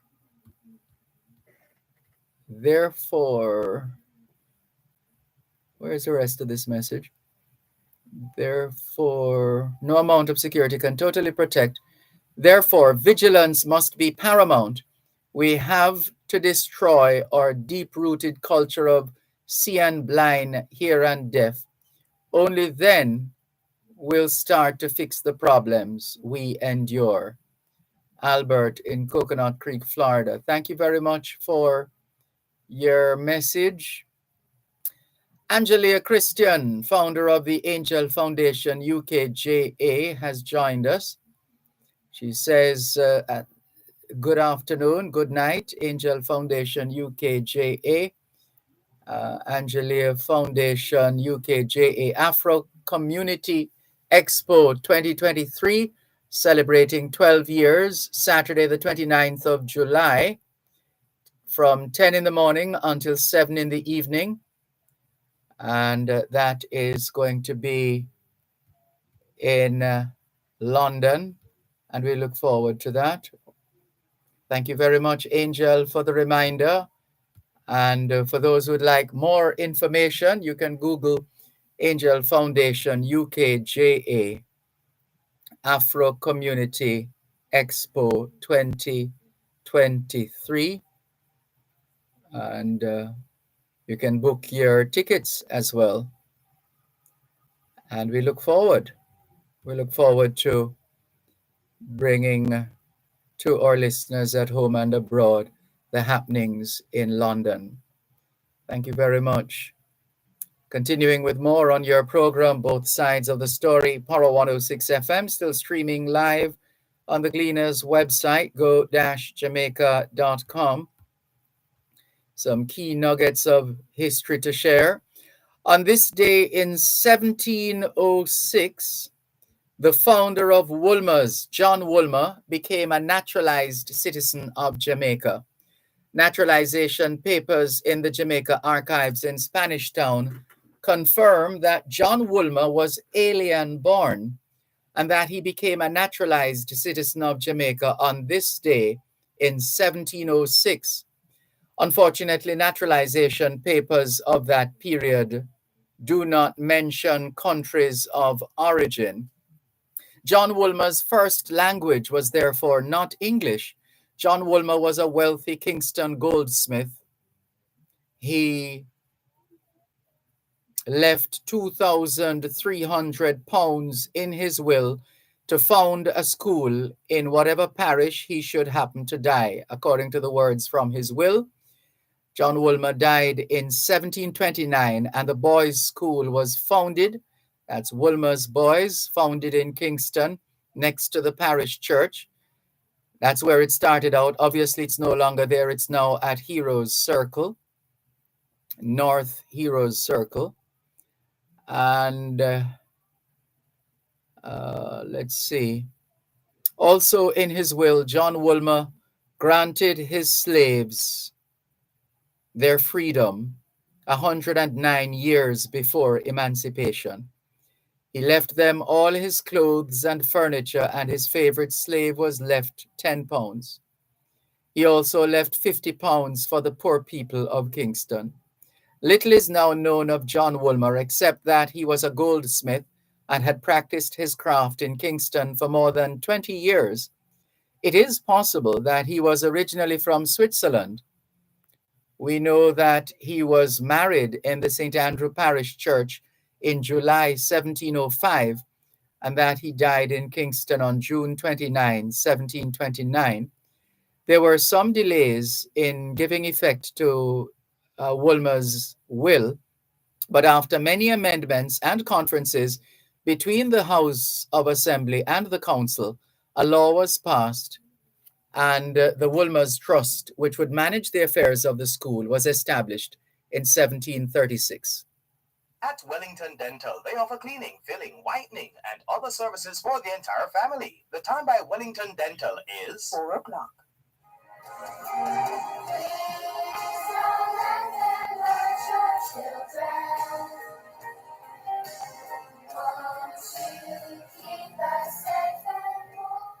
And here's a special piece of history that attorney at law Gloria Brown would love to hear, because she's so familiar with this community, this area called Sligoville. On this day in 1840, the village of Sligoville was formally dedicated.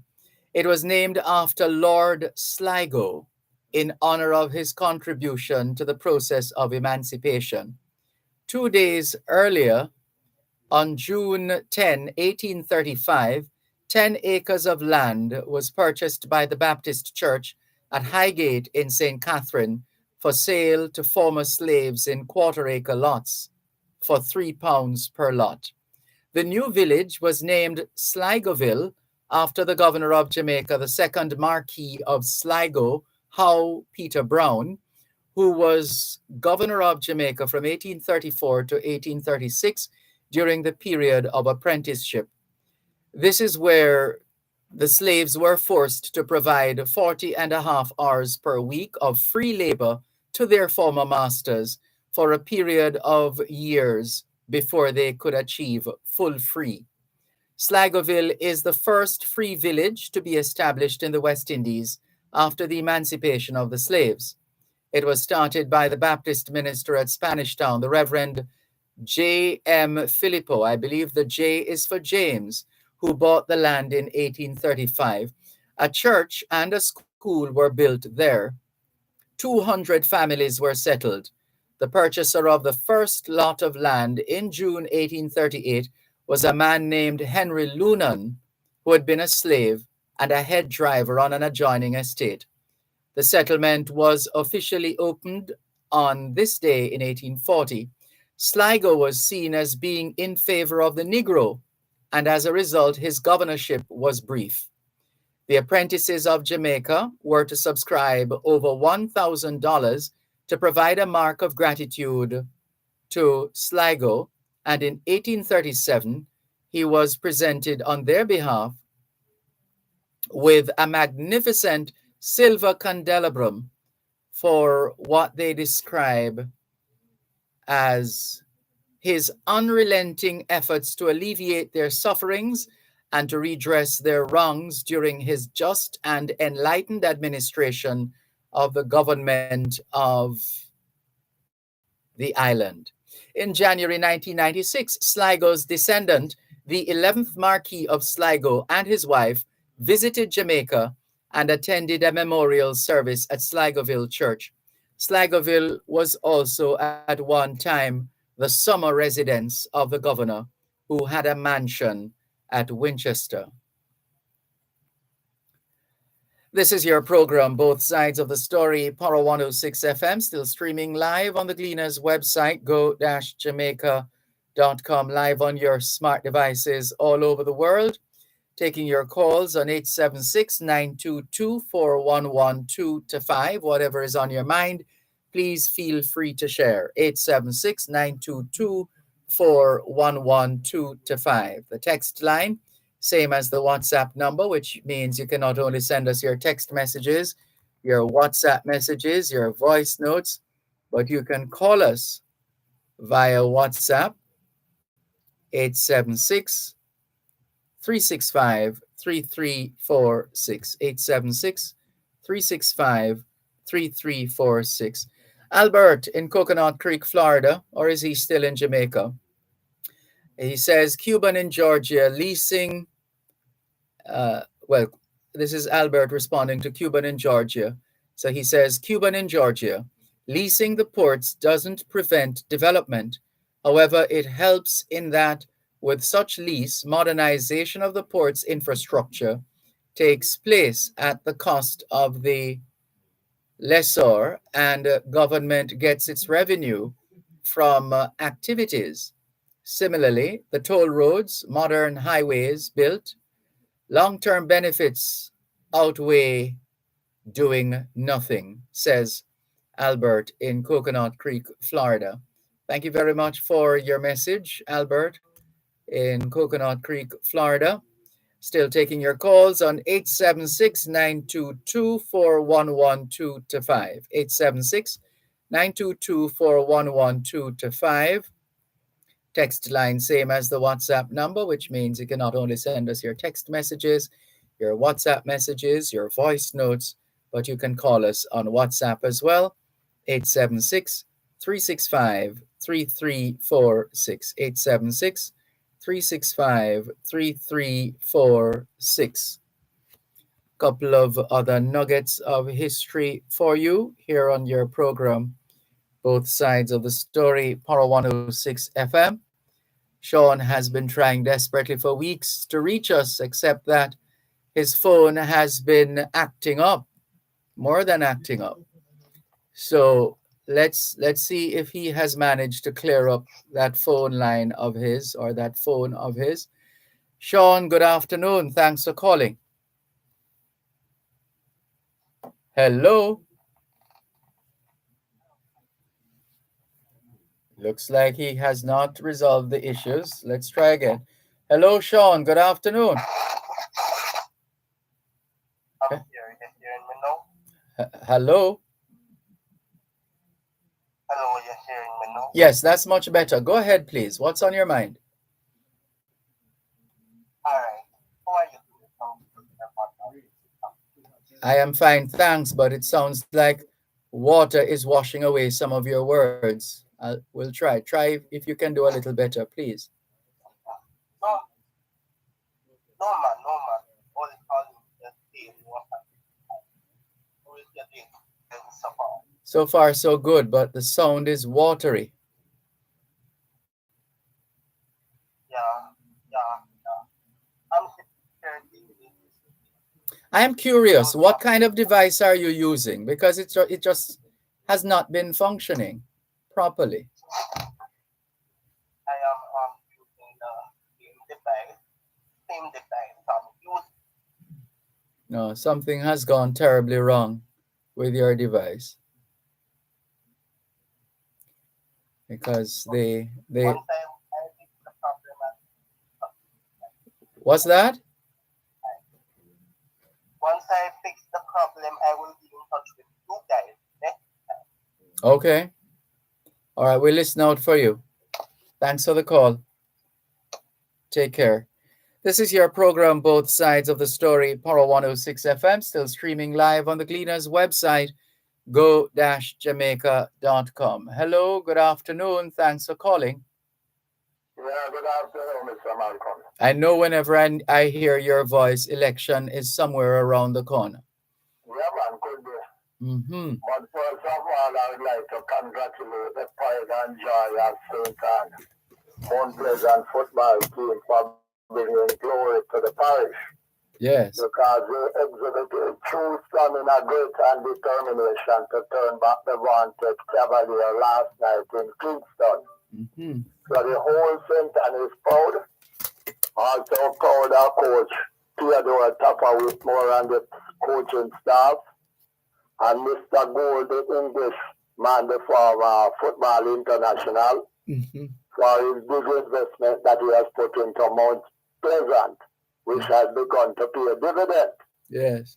Because Mr. Gold didn't only invest money in football, Mr. Gold invested money in education to create the academy, to improve the educational standards of youth. So at the same time they excel in football, they would reach certain level of academic competence. Yep. And we laud him significantly. Because when we talk about reparation and how white people treat us bad, it shows that not everybody is bad in a particular race. Because Mr. Gold, as an Englishman, yes, work far exceed many of our local people. Mm-hmm. And I say kudos to him, and hope that Mount Pleasant will maintain its high standard and be champions of football in Jamaica for many years to come. So next thing I'd like to deal with, I have heard yesterday that the People's National Party had a selection to replace Miss Lisa as the Member of Parliament for South East St. Anne. Mm-hmm. And a man emerged as a winner named Mr. Rustler, but he fell short by 32 votes. But what I found interesting is that the General Secretary, Mr. Dayton Campbell, said that there were 12,000 delegates. And when you have delegates, they are the creme de la creme of the constituency organizers. You have foremost supporters, and you have such an important position of selecting a representative, a potential member of parliament, which is going to decide the future of the constituency and the living standards and opportunities created for people. And you only have a 65% turnout. When they have been at it for over 2 months with bingo party, flyers, billboard, announcing vehicles, spending hundreds of millions, and in the long run they can only get 65% turnout. Sounds like you have a very good source who can give you all the details down to the millions. Yeah, man, I know people in our tree camp say that because you remember I was a farmer comrade at one time, you know. I know that. So I knew all the major functionaries and I talked to them and I talked to the candidates them too. Then that they tell me about how much money they spend. But why would they be spending so much money on that local seat in that area? What is that's not the big prize. No, man, but it's sure what is involved in a politics where people go and spend such big money. There must be something attached to it. Oh. And when it is finished, you run no clear cut winner. And they said that the party leader has the right to select who you want. The party leader can reject all three of them and bring in a new person to represent the constituency, you know. And that is a system that has been agreed on.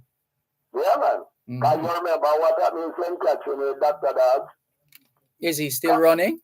Yeah, man. And when you saying them they threaten him and he regard some of them as jokes, him still running. Because you know that the party has certain prices that they want to give certain candidates that they regard as people that can be of ministerial material. So you give them easy seats that they can concentrate on the operation of government. So the Jamaican people should watch this seat here very closely. And the main thing that they should watch with the party and Miss Hannah and the councillors that they were in war with, probably going into oblivion because their candidate lost. The question has to be asked now is, what has happened to those 60 cases, 48 in the constituency and 12 at the St. Ann Parish Council, as to impropriety in Southeast St. Ann, as said by the contractor general who called in Mocha? You remember recently you hear about corruption being unfolded at Artrus and Eastport. They just come up recently, you know. But the Southeast St. Ann situation is going on for many years.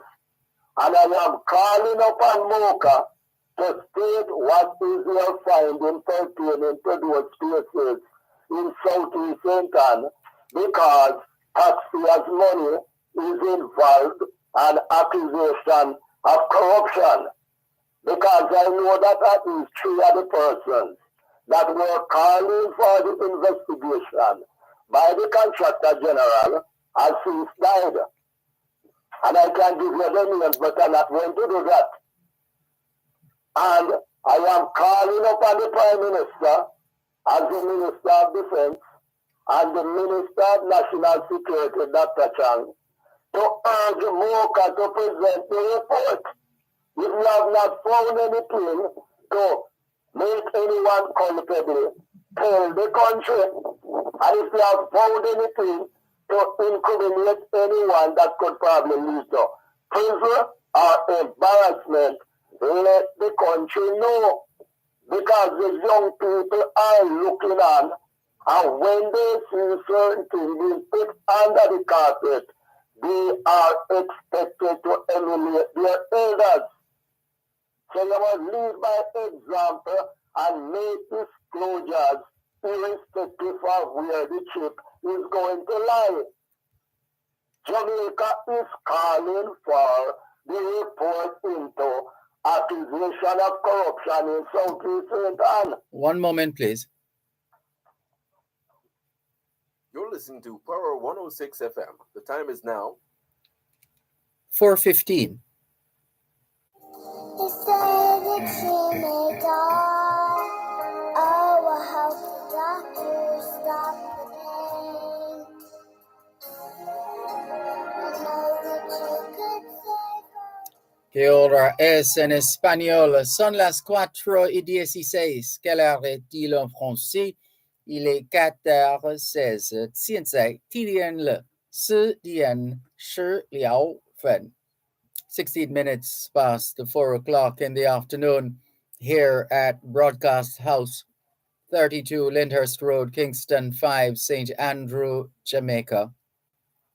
Have you had a checkup lately? If not, now is a good time. Let's not wait till we get sick to get a checkup. How about that? And calling all students, all schoolers from the early childhood level to the secondary level. Trust you had a productive day of learning today. Hope you also managed to get in some physical activity just as important as mental activity. So have you done your homework yet? If not, now is a good time. Let's remember, socialization makes you educable. Education makes you trainable. Training makes you employable. And the right attitude makes you successful. Homework time, young people. Let's continue with more here on your program, Both Sides of the Story, Power 106 FM. Still streaming live on the Cleaners website, go-jamaica.com. Thanks for holding. So, Malcolm. Yes, sir. You remember the Manchester Parish Council, the 300 million that some of them were sent to prison? Yes. Last year? Yes. And you remember down in Hanover Parish Council with me certainly me and cronies giving favors to family? Yes, that was a matter before the court. Yeah, man. All of those things, we have so many accusations about corruption. We want to get rid of corruption and crime in Jamaica, the two C's. So we need action. We not busy with who are friends and who are family. We need to clean up our act. And for Jamaica to become a decent, law-abiding country where people are honest and we are provided with good representation. You can get up and give increase to parliamentarians. And at the same time, there's a cloud of suspicion as to impropriety that they are involved in. Those that are caught, they must be imprisoned and they must be excluded from the political system. And if people are accused and it is not factual, they must be cleared so that people will look at them in a different light. You can have a situation where people are looked for everybody in politics and say them are criminal. Separate the sheep from the goat. Your message is clear. Thank you for the call. That is what we need, and you have a good day. You too. Take care. Okay, same to you. This is your program, Both Sides of the Story, Power 106 FM, still streaming live on the Gleaners website, go-jamaica.com. Live on your smart devices all over the world. Let's see. So the caller on this instrument has been holding for 10 minutes and 49 seconds. Or the other one longer than that? Well, let's go to the other caller first. Hello, good afternoon. Thanks for calling. Hello, good afternoon, Mr. Malcolm. Good afternoon, Mr. Carter. Yeah, welcome back out of the weekend. Thank you. Mr. Malcolm, Portmore is in my spotlight again. What's happening now? All right, the security apparatus in Portmore has broken down. What happening in Portmore is that you have a lot of gated communities. Now, these gated communities are the most well-secure and well-kept areas in Portmore, where most of the civil servants live and most of the technocrats. And you see them coming through the Portmore toll in the morning in their pretty cars, coming into Kingston and going into St. Catherine and other parishes to work. But at the end of the day, they can't pay the maintenance fee for the security of their property in Portmore. Last night, several meetings were held on the Zoom platform, various charters, because the security companies, a lot of these security companies in Portmore are owned and operated by retired policemen. Mr. Malcolm, do you realize that these retired policemen can't live off their pension? So what I know is that they're raising up the security fee in order to pay the minimum wage. But half of the citizens in these stratas and these makeshift stratas, either they can't pay or most of them refusing to pay. What do you think about that? Well, clearly, for those who are not paying, they've either taken a deliberate position or have perhaps fallen on hard times and not able to fulfill all their obligations.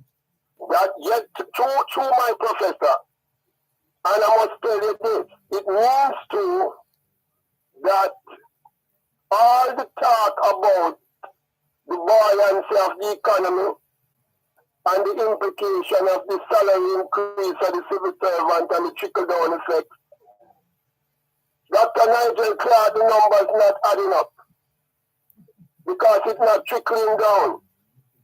Last week, Mr. Malcolm, they had to remove a security detail from a certain housing scheme in Portmore. And the securities went off and they had to leave the gate open. And you know that members of neighboring community infiltrate the security of that scheme and went in there to create mayhem. And has the matter been reported to the police? Yes, sir.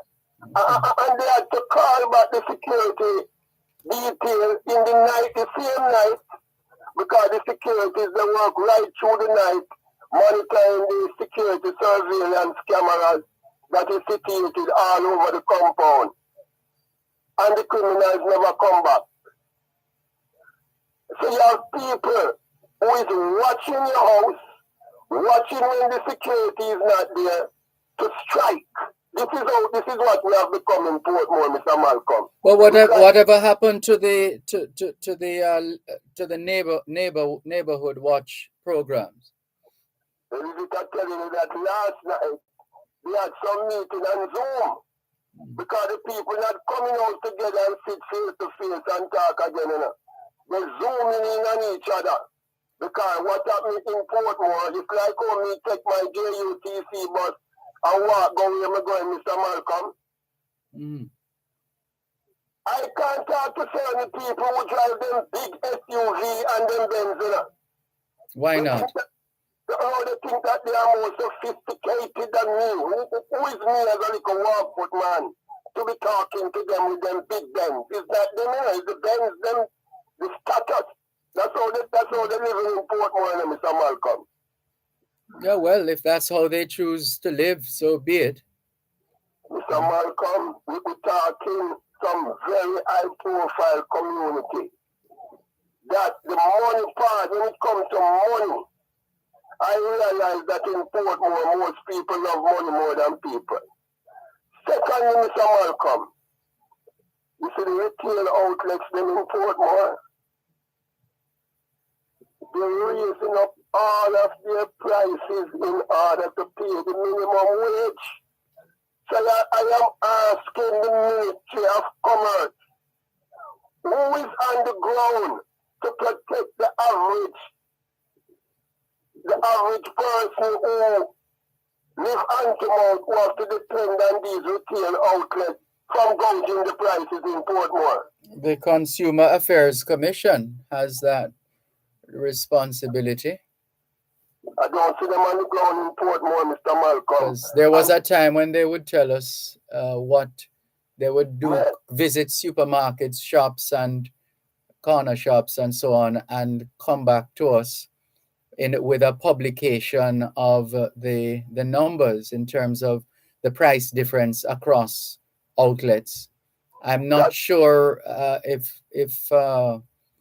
I'm not sure how current the most recent one is. I would have to check it myself, but that was quite useful. It helps people to choose. Much, Mr. Malcolm. Mm-hmm. They created a slaughterhouse over there in Portmore. And you mean to tell me that Portmore, which is such an intelligent community, which should be a beacon and an example in Jamaica, because a lot of intelligent university graduates over there, Mr. Malcolm. But it looks like most of them, either they don't care, they have become selfish, or they become mean and narcissistic. Another thing I must tell you, Mr. Malcolm. Mr. Malcolm, did you know that the security apparatus with schools over Portmore have become more alarming since the death of this little girl? How so? Mr. Malcolm, when they let home the children from school, you see, mm-hmm. they don't have any proper bookkeeping as to who come for who. Yeah, what is really supposed to happen is that apart from taking the register in the morning, you take the register at the end of school as well, and students must make themselves available to take that second register. That's one of the ways to account, to give an account of the number of students who actually turn up for school and stay not just turn up in the morning and jump the fence afterwards, but actually stay to the till the end. Mr. Malcolm, what is the role and function of a mayor in a city? The mayor.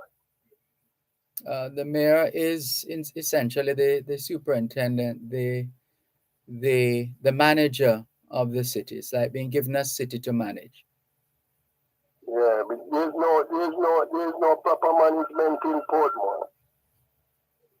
Calling upon the mayor of Portmore to resign, sir, in the name of Jesus Christ. Just resign, sir. You can't run Portmore like that. You tell the communities them that do have security over there, Mr. Malcolm. Pierre Bush taking over the communities them. I would suppose that the mayor and his councillors would walk through all places like Cumberland, Independence City, Caymanas Garden, and look at the filth and the mess that the people live in, and that the mayor supposed to use their property tax that they pay. Millions of dollars in property tax. The tax office tell me that Portmore is one of the most highly successful paying of property tax in Jamaica from Nigel Point to Moran Point. Approximately 95% of Portmore people pay the property tax. But it looks like the property tax is being going over to support the mayor and his friends. No, we don't have any evidence of funds going to support the mayor and his friends. We have no evidence of that. We wouldn't want to repeat that. I can understand you're frustrated and upset, but we still have to conduct ourselves with a level of decorum. My apology to that, Mr. Malcolm. When you come and pass it for a drive, are you walking on the sidewalk? It's 8 times in the side over the sidewalk, overlapping turns. Children have to be on myself of walking the road to escape the turns and the gully bank. Nobody cleaning up Portmore. The gullies them over there is in an awful mess. No proper cleaning, even when they clean part of the gully the other day, they just leave the whole of the debris on the sidewalk and gone. Portmore is a basket case. Well, the people who feel as strongly as you do have another opportunity coming up at some time soon to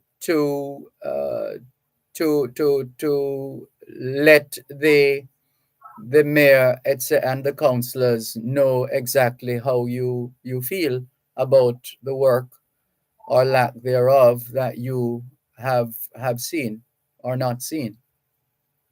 And Mr. Malcolm, another thing will never leave you with this, you see? You see the Bureau of Standards, There is another one who let down Jamaican people. Hold a moment. We'll give you just a couple more minutes to wrap that, and then we go to another caller who's been waiting for a while. One moment, please.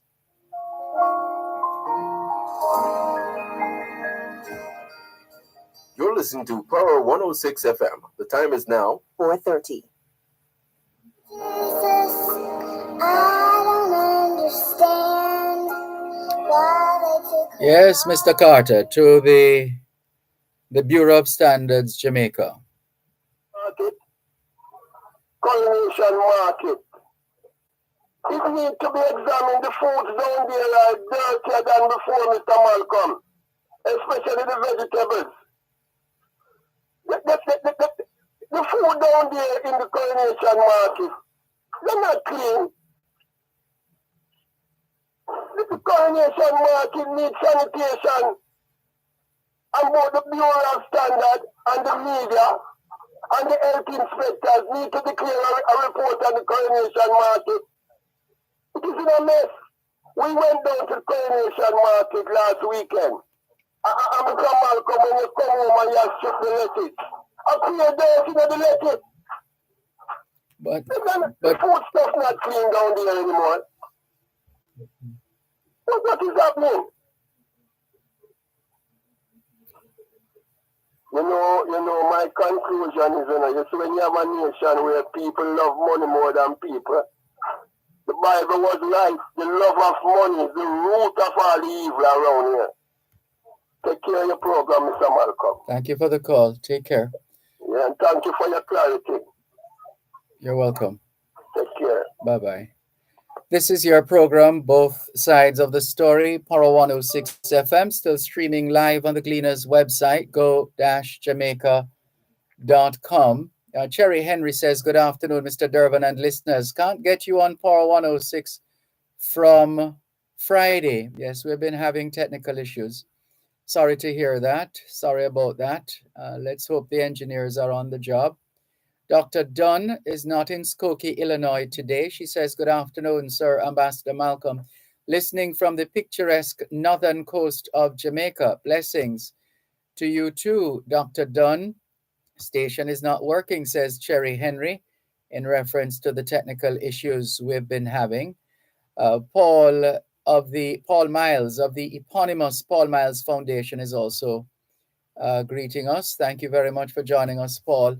Let's go back to the text line, same as the WhatsApp number, where we have a caller who has been holding for quite a while.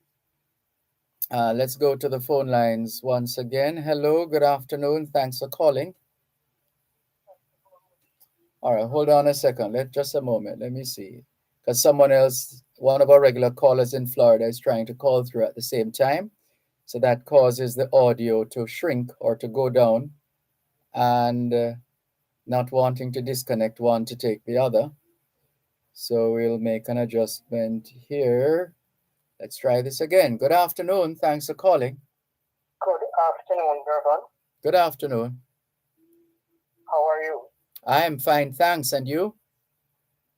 Very well, thank you. I hope you had an excellent weekend. As hectic as ever. Thank you so much. Good afternoon to your listeners here and abroad as usual. Before I comment on the main issue to which I called to discuss with you and to share with your listeners, I must emphatically state that this program, Both Sides of the Story, and I listen to many shows. Sometimes I even go to the extent of hating them. But I must state here that both sides of the story, from my perspective and analysis, is the number one afternoon radio talk show here between 2 p.m. and 5 p.m.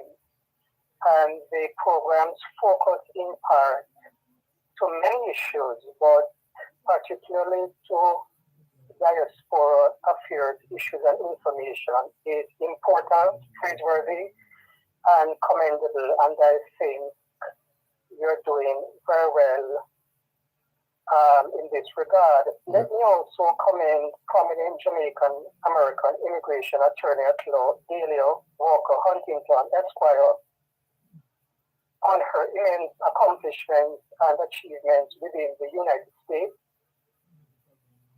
spanning many decades. Her impeccable track record in immigration law is well respected and known in the United States and across some Caribbean countries. And if I am not mistaken, I heard that she is permitted to practice in almost all the states in the USA. She has undoubtedly done well, has really done her country, Jamaica, proud. And I commend you, Dervan, for having Mrs. Walker Huntington on this program. She has and continues to scholarly provide a wealth of immigration law advice to listeners. And I see without reservation that Delia is among the top immigration lawyers who we need to salute. And I wish her well, and I'm proud of her vast accomplishments in the United States. Condolences to the family of the late young student who died recently. It was a most callous incident. I am hoping that the security forces with the lead agency CPOC will be able to carry out the necessary investigations to apprehend the person or persons who are responsible. It was such a sad and devastating story. To the main issue, I heard the Honorable Minister of Justice, Delroy Chuck, expressing his dissatisfaction with the 23-year imprisonment term given to that convicted serial rapist. The fact of the matter is that punishment, sentencing terms, and monetary fines Dervan for any crime must be A,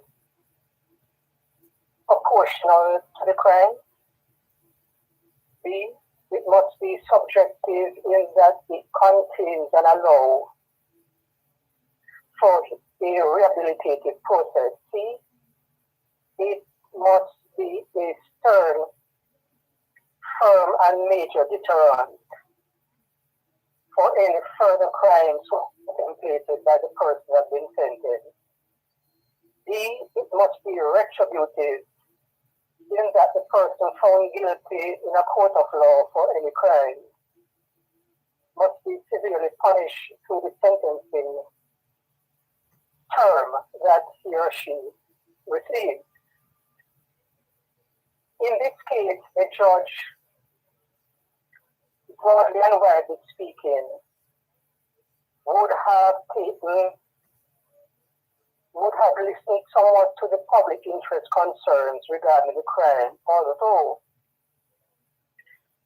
the public comments relating to the crime would not significantly impact the term of imprisonment that the judge would sentence the person to. But nevertheless, he listens to the broad comments. According to media reports in this specific case, the rapist faced a 15-count criminal indictment. He pled guilty to 12 counts.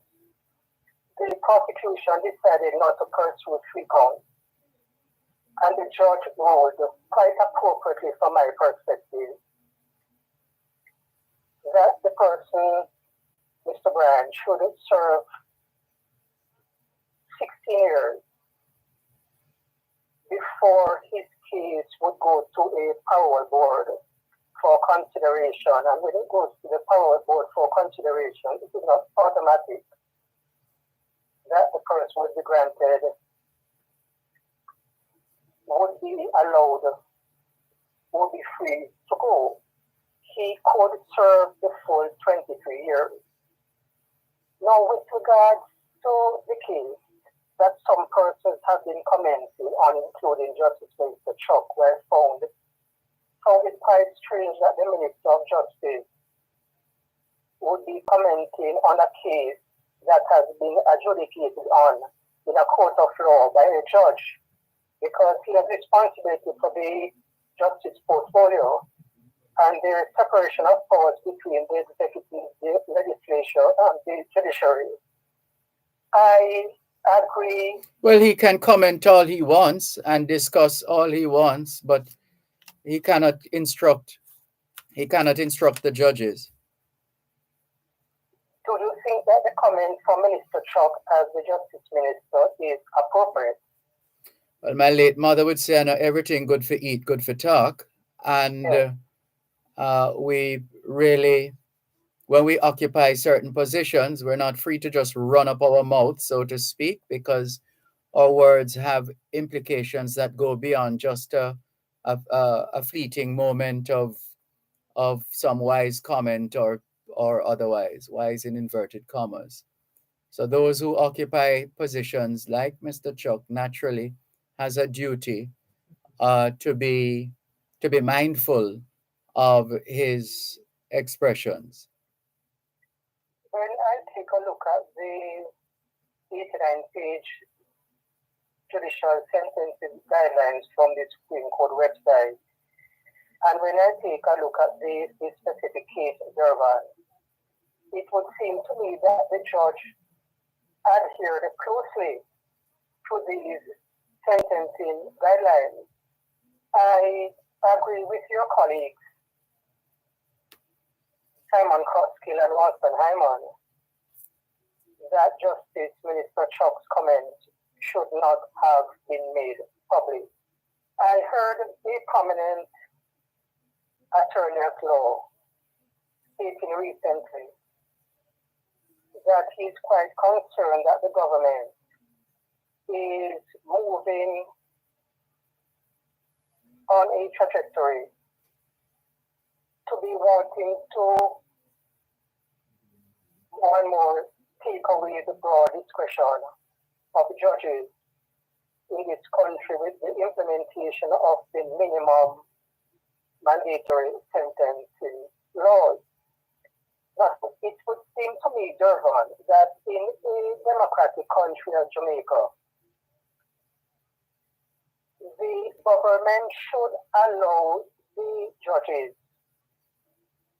broad discretion in deciding each case on its own merit. When they begin to put in minimum mandatory sentences, it is hampering the judges from having that latitude to adjudicate on cases and to... Well, that debate rages on because there's a level of flexibility built into the approach anyway. I'm not certain about that because when you take a look at the Farms Act, which was amended, it carries a minimum mandatory sentencing period. I am happy, Dervan, that the opposition spokesman on national security, Peter Bunting, has been cleared by the Integrity Commission. It would seem to me that if government MP Robert Montague, who I greatly respect, if he feels wronged by the Integrity Commission, it would seem to me that the appropriate thing for him to do would be to take this matter to court for judicial review. But I am very concerned in recent times hearing many persons, including from the administration, who hold senior positions in government, seeking to berate, harshly criticize, and be grossly unfair to the Integrity Commission, implying allegedly. I wonder if you can.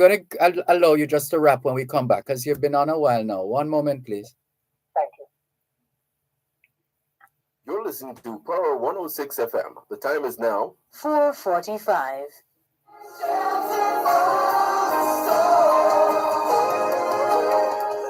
15 minutes to 5 o'clock. ¿Qué hora es en español? Son las 5:15. ¿Quelle heure est-il en français? Les 5:15.现在 TDN 了 o DN 5:15. 15 minutes to 5 o'clock in the afternoon here at Broadcast House 32 Lyndhurst Road, Kingston 5, St. Andrew, Jamaica. Good afternoon to all working Jamaicans tuned into both sides of the story here on Power 106 FM. It's a good time for us to ask ourselves, how productive have we been today? How productive have we been today? So you have moved to another subject now. I'm going to ask if you could apply a level of brevity so we can afford someone else an opportunity to speak. Go ahead, please. Thank you so much. In closing, Dervan, let me state here that it is totally unacceptable and inappropriate for those reckless comments to be levied against the Integrity Commission and the commissioners. There is no evidence to substantiate the corruption or partisanship at the Integrity Commission, and there is a tendency in Jamaica that any institution or authority or organization that is functioning properly and with integrity, there's a tendency to tear down that institution. I am urging all involved, give the Integrity Commission further funding, support the Integrity Commission, and it is very important for Prime Minister Andrew Holness to come out publicly to state unequivocally that he, as Prime Minister and the Cabinet, will be supporting the Integrity Commission in all aspects of its operation with integrity. Thank you so much for taking my call, Dervan. All the best to you and your listeners. Appreciate it immensely. Thanks for calling. Take care. Bye-bye. This is your program, Both Sides of the Story. Horror 106 FM, still streaming live on the Gleaners website. Go-jamaica.com, live on your smart devices all over the world. Still have time for a few more calls on 876-922-4112, 876-922-4113, 876-922-4114, and 876-922-4115. The text line, same as the WhatsApp number, which means you can not only send us your text messages, your WhatsApp messages, your voice notes, but you can call us on WhatsApp as well. That number is 876-365-3346, 876-365-3346. Somebody is saying happy birthday to John. I don't know who that is. Gian in Chantilly, Portland says, good afternoon, teacher. It's been a while.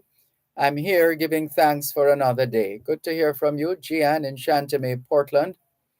Neville, otherwise known as Salah, says, good afternoon, Dervan. Dervan, I don't know where Neville Carter gets his argument from.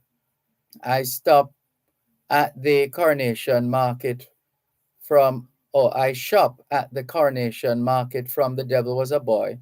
Food was always dirty. What Neville needed to do is to wash the food before he cooked it and stop being ridiculous. Salah from Kingston. This one says the JUTC bus system is a disgrace. I deliberately stood in a line for 3 hours waiting for a 23 bus to get into Spanish Town on Saturday, June 10, 2023. I spoke with an elderly man on the same morning who was waiting for a number 23 to Kingston from Spanish Town for 3 hours. The government should allow the minibuses to use both upstairs and downstairs in the transport center. The JUTC is in shambles, says this listener. Cuban in Georgia says, Sir Malcolm, who's behind the erosion of Black Jamaican lives? The administration must be held accountable because they are in power and they campaigned for the wishes. They campaigned for the wishes to govern or the wishes to govern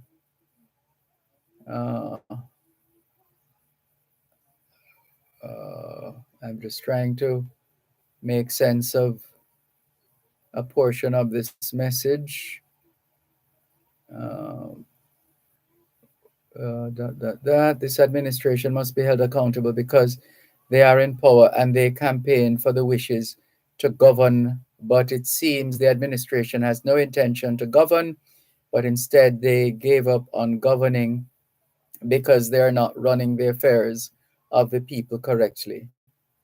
And then he sends a rejoinder to say, yes, Robert, I agree with you totally today. And Robert is the name of the caller who we spoke with just a short while ago. This one says, this is from Tina Times. She says, Dervan, good afternoon. Did you hear that young newcomer in representational politics? Lawrence Rowe is polling 50.7 over sitting MP Donovan Williams in central Kingston. Dervan, don't you believe that a young, vibrant person from the constituency is well capable of representing the people. Time come for a man from the struggles, says Tina Times. Thank you very much for your message, Tina Times, here on your program, Both Sides of the Story, Power 106 FM. Still taking your calls on 876-922-4112-5. Natalie Winter says, your last caller has a lot of interesting things to say. See you tomorrow. Bye. Lots of love and kisses. Blessings. Bye, says Natalie Winter in Washington Gardens. Thank you very much for your message, Natalie Winter in Washington Gardens. Is that a call coming through? Is it?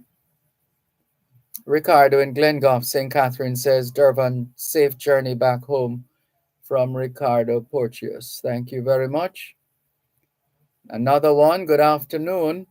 I can cast out demons, sir. I'm from Manchester, but live in Kingston. I need you to recommend me to a church. Seriously?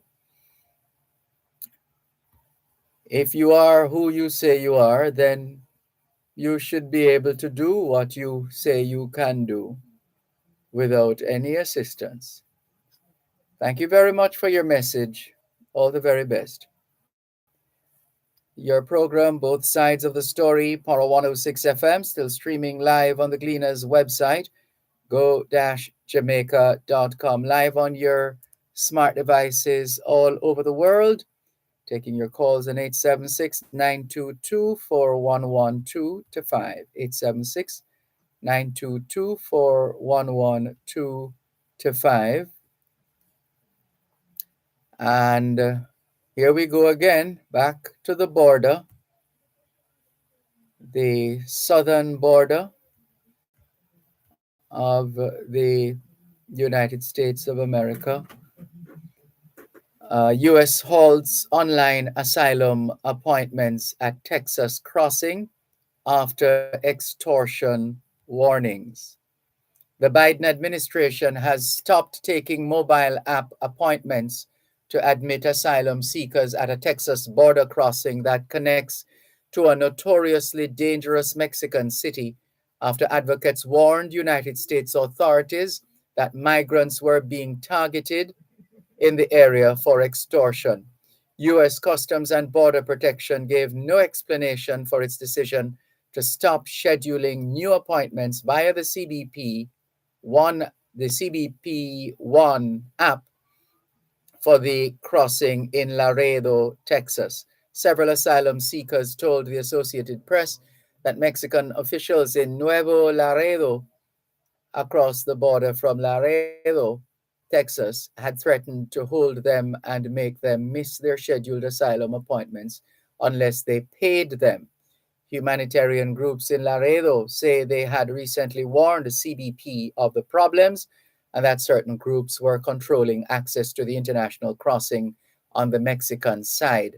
Migrant advocates say the situation in Nuevo Laredo, which is plagued by cartel fighting and other problems, casts doubt on the administration's argument that Mexico is a safe place for a record number of people fleeing violence in Central America and elsewhere. Thousands of asylum seekers are stuck in Mexican border towns, waiting until they can get an appointment to seek refuge in the United States after being blocked during the COVID-19 pandemic by a public health restriction called Title 42 that was lifted last month.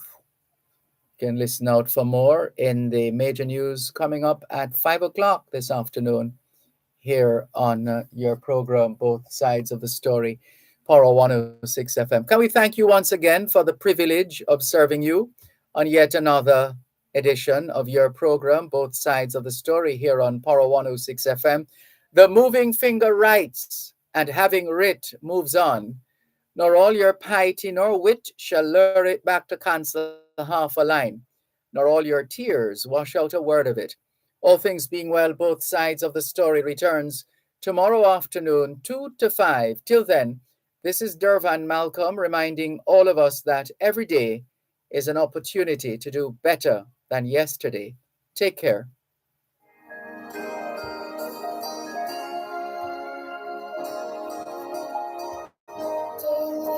Jesus, I don't understand why they took her mom and got away. I know that they don't mean to hit his father angry hands. Tell them just how big they are, I pray. Please don't let them hurt your children. They need love and shelter from the soul. Please don't let them hurt your children. Won't you keep us safe and warm?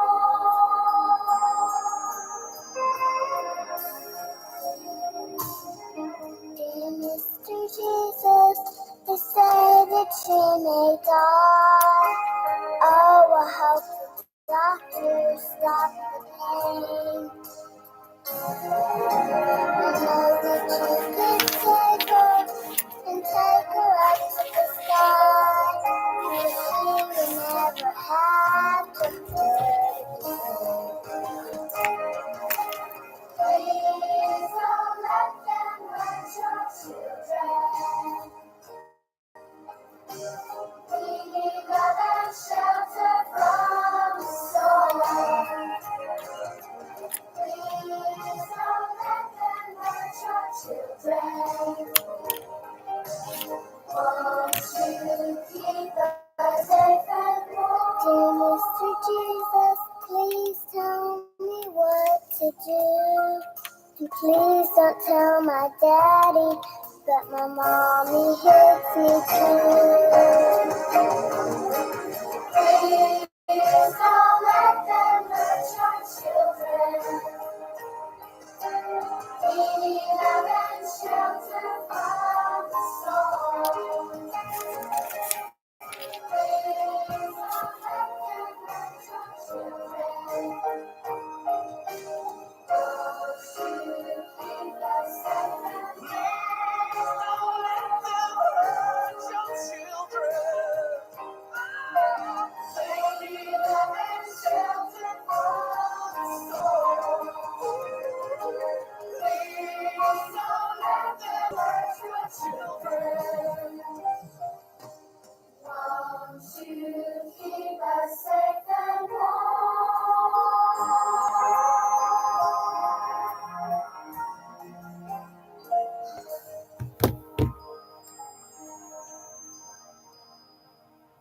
Bye.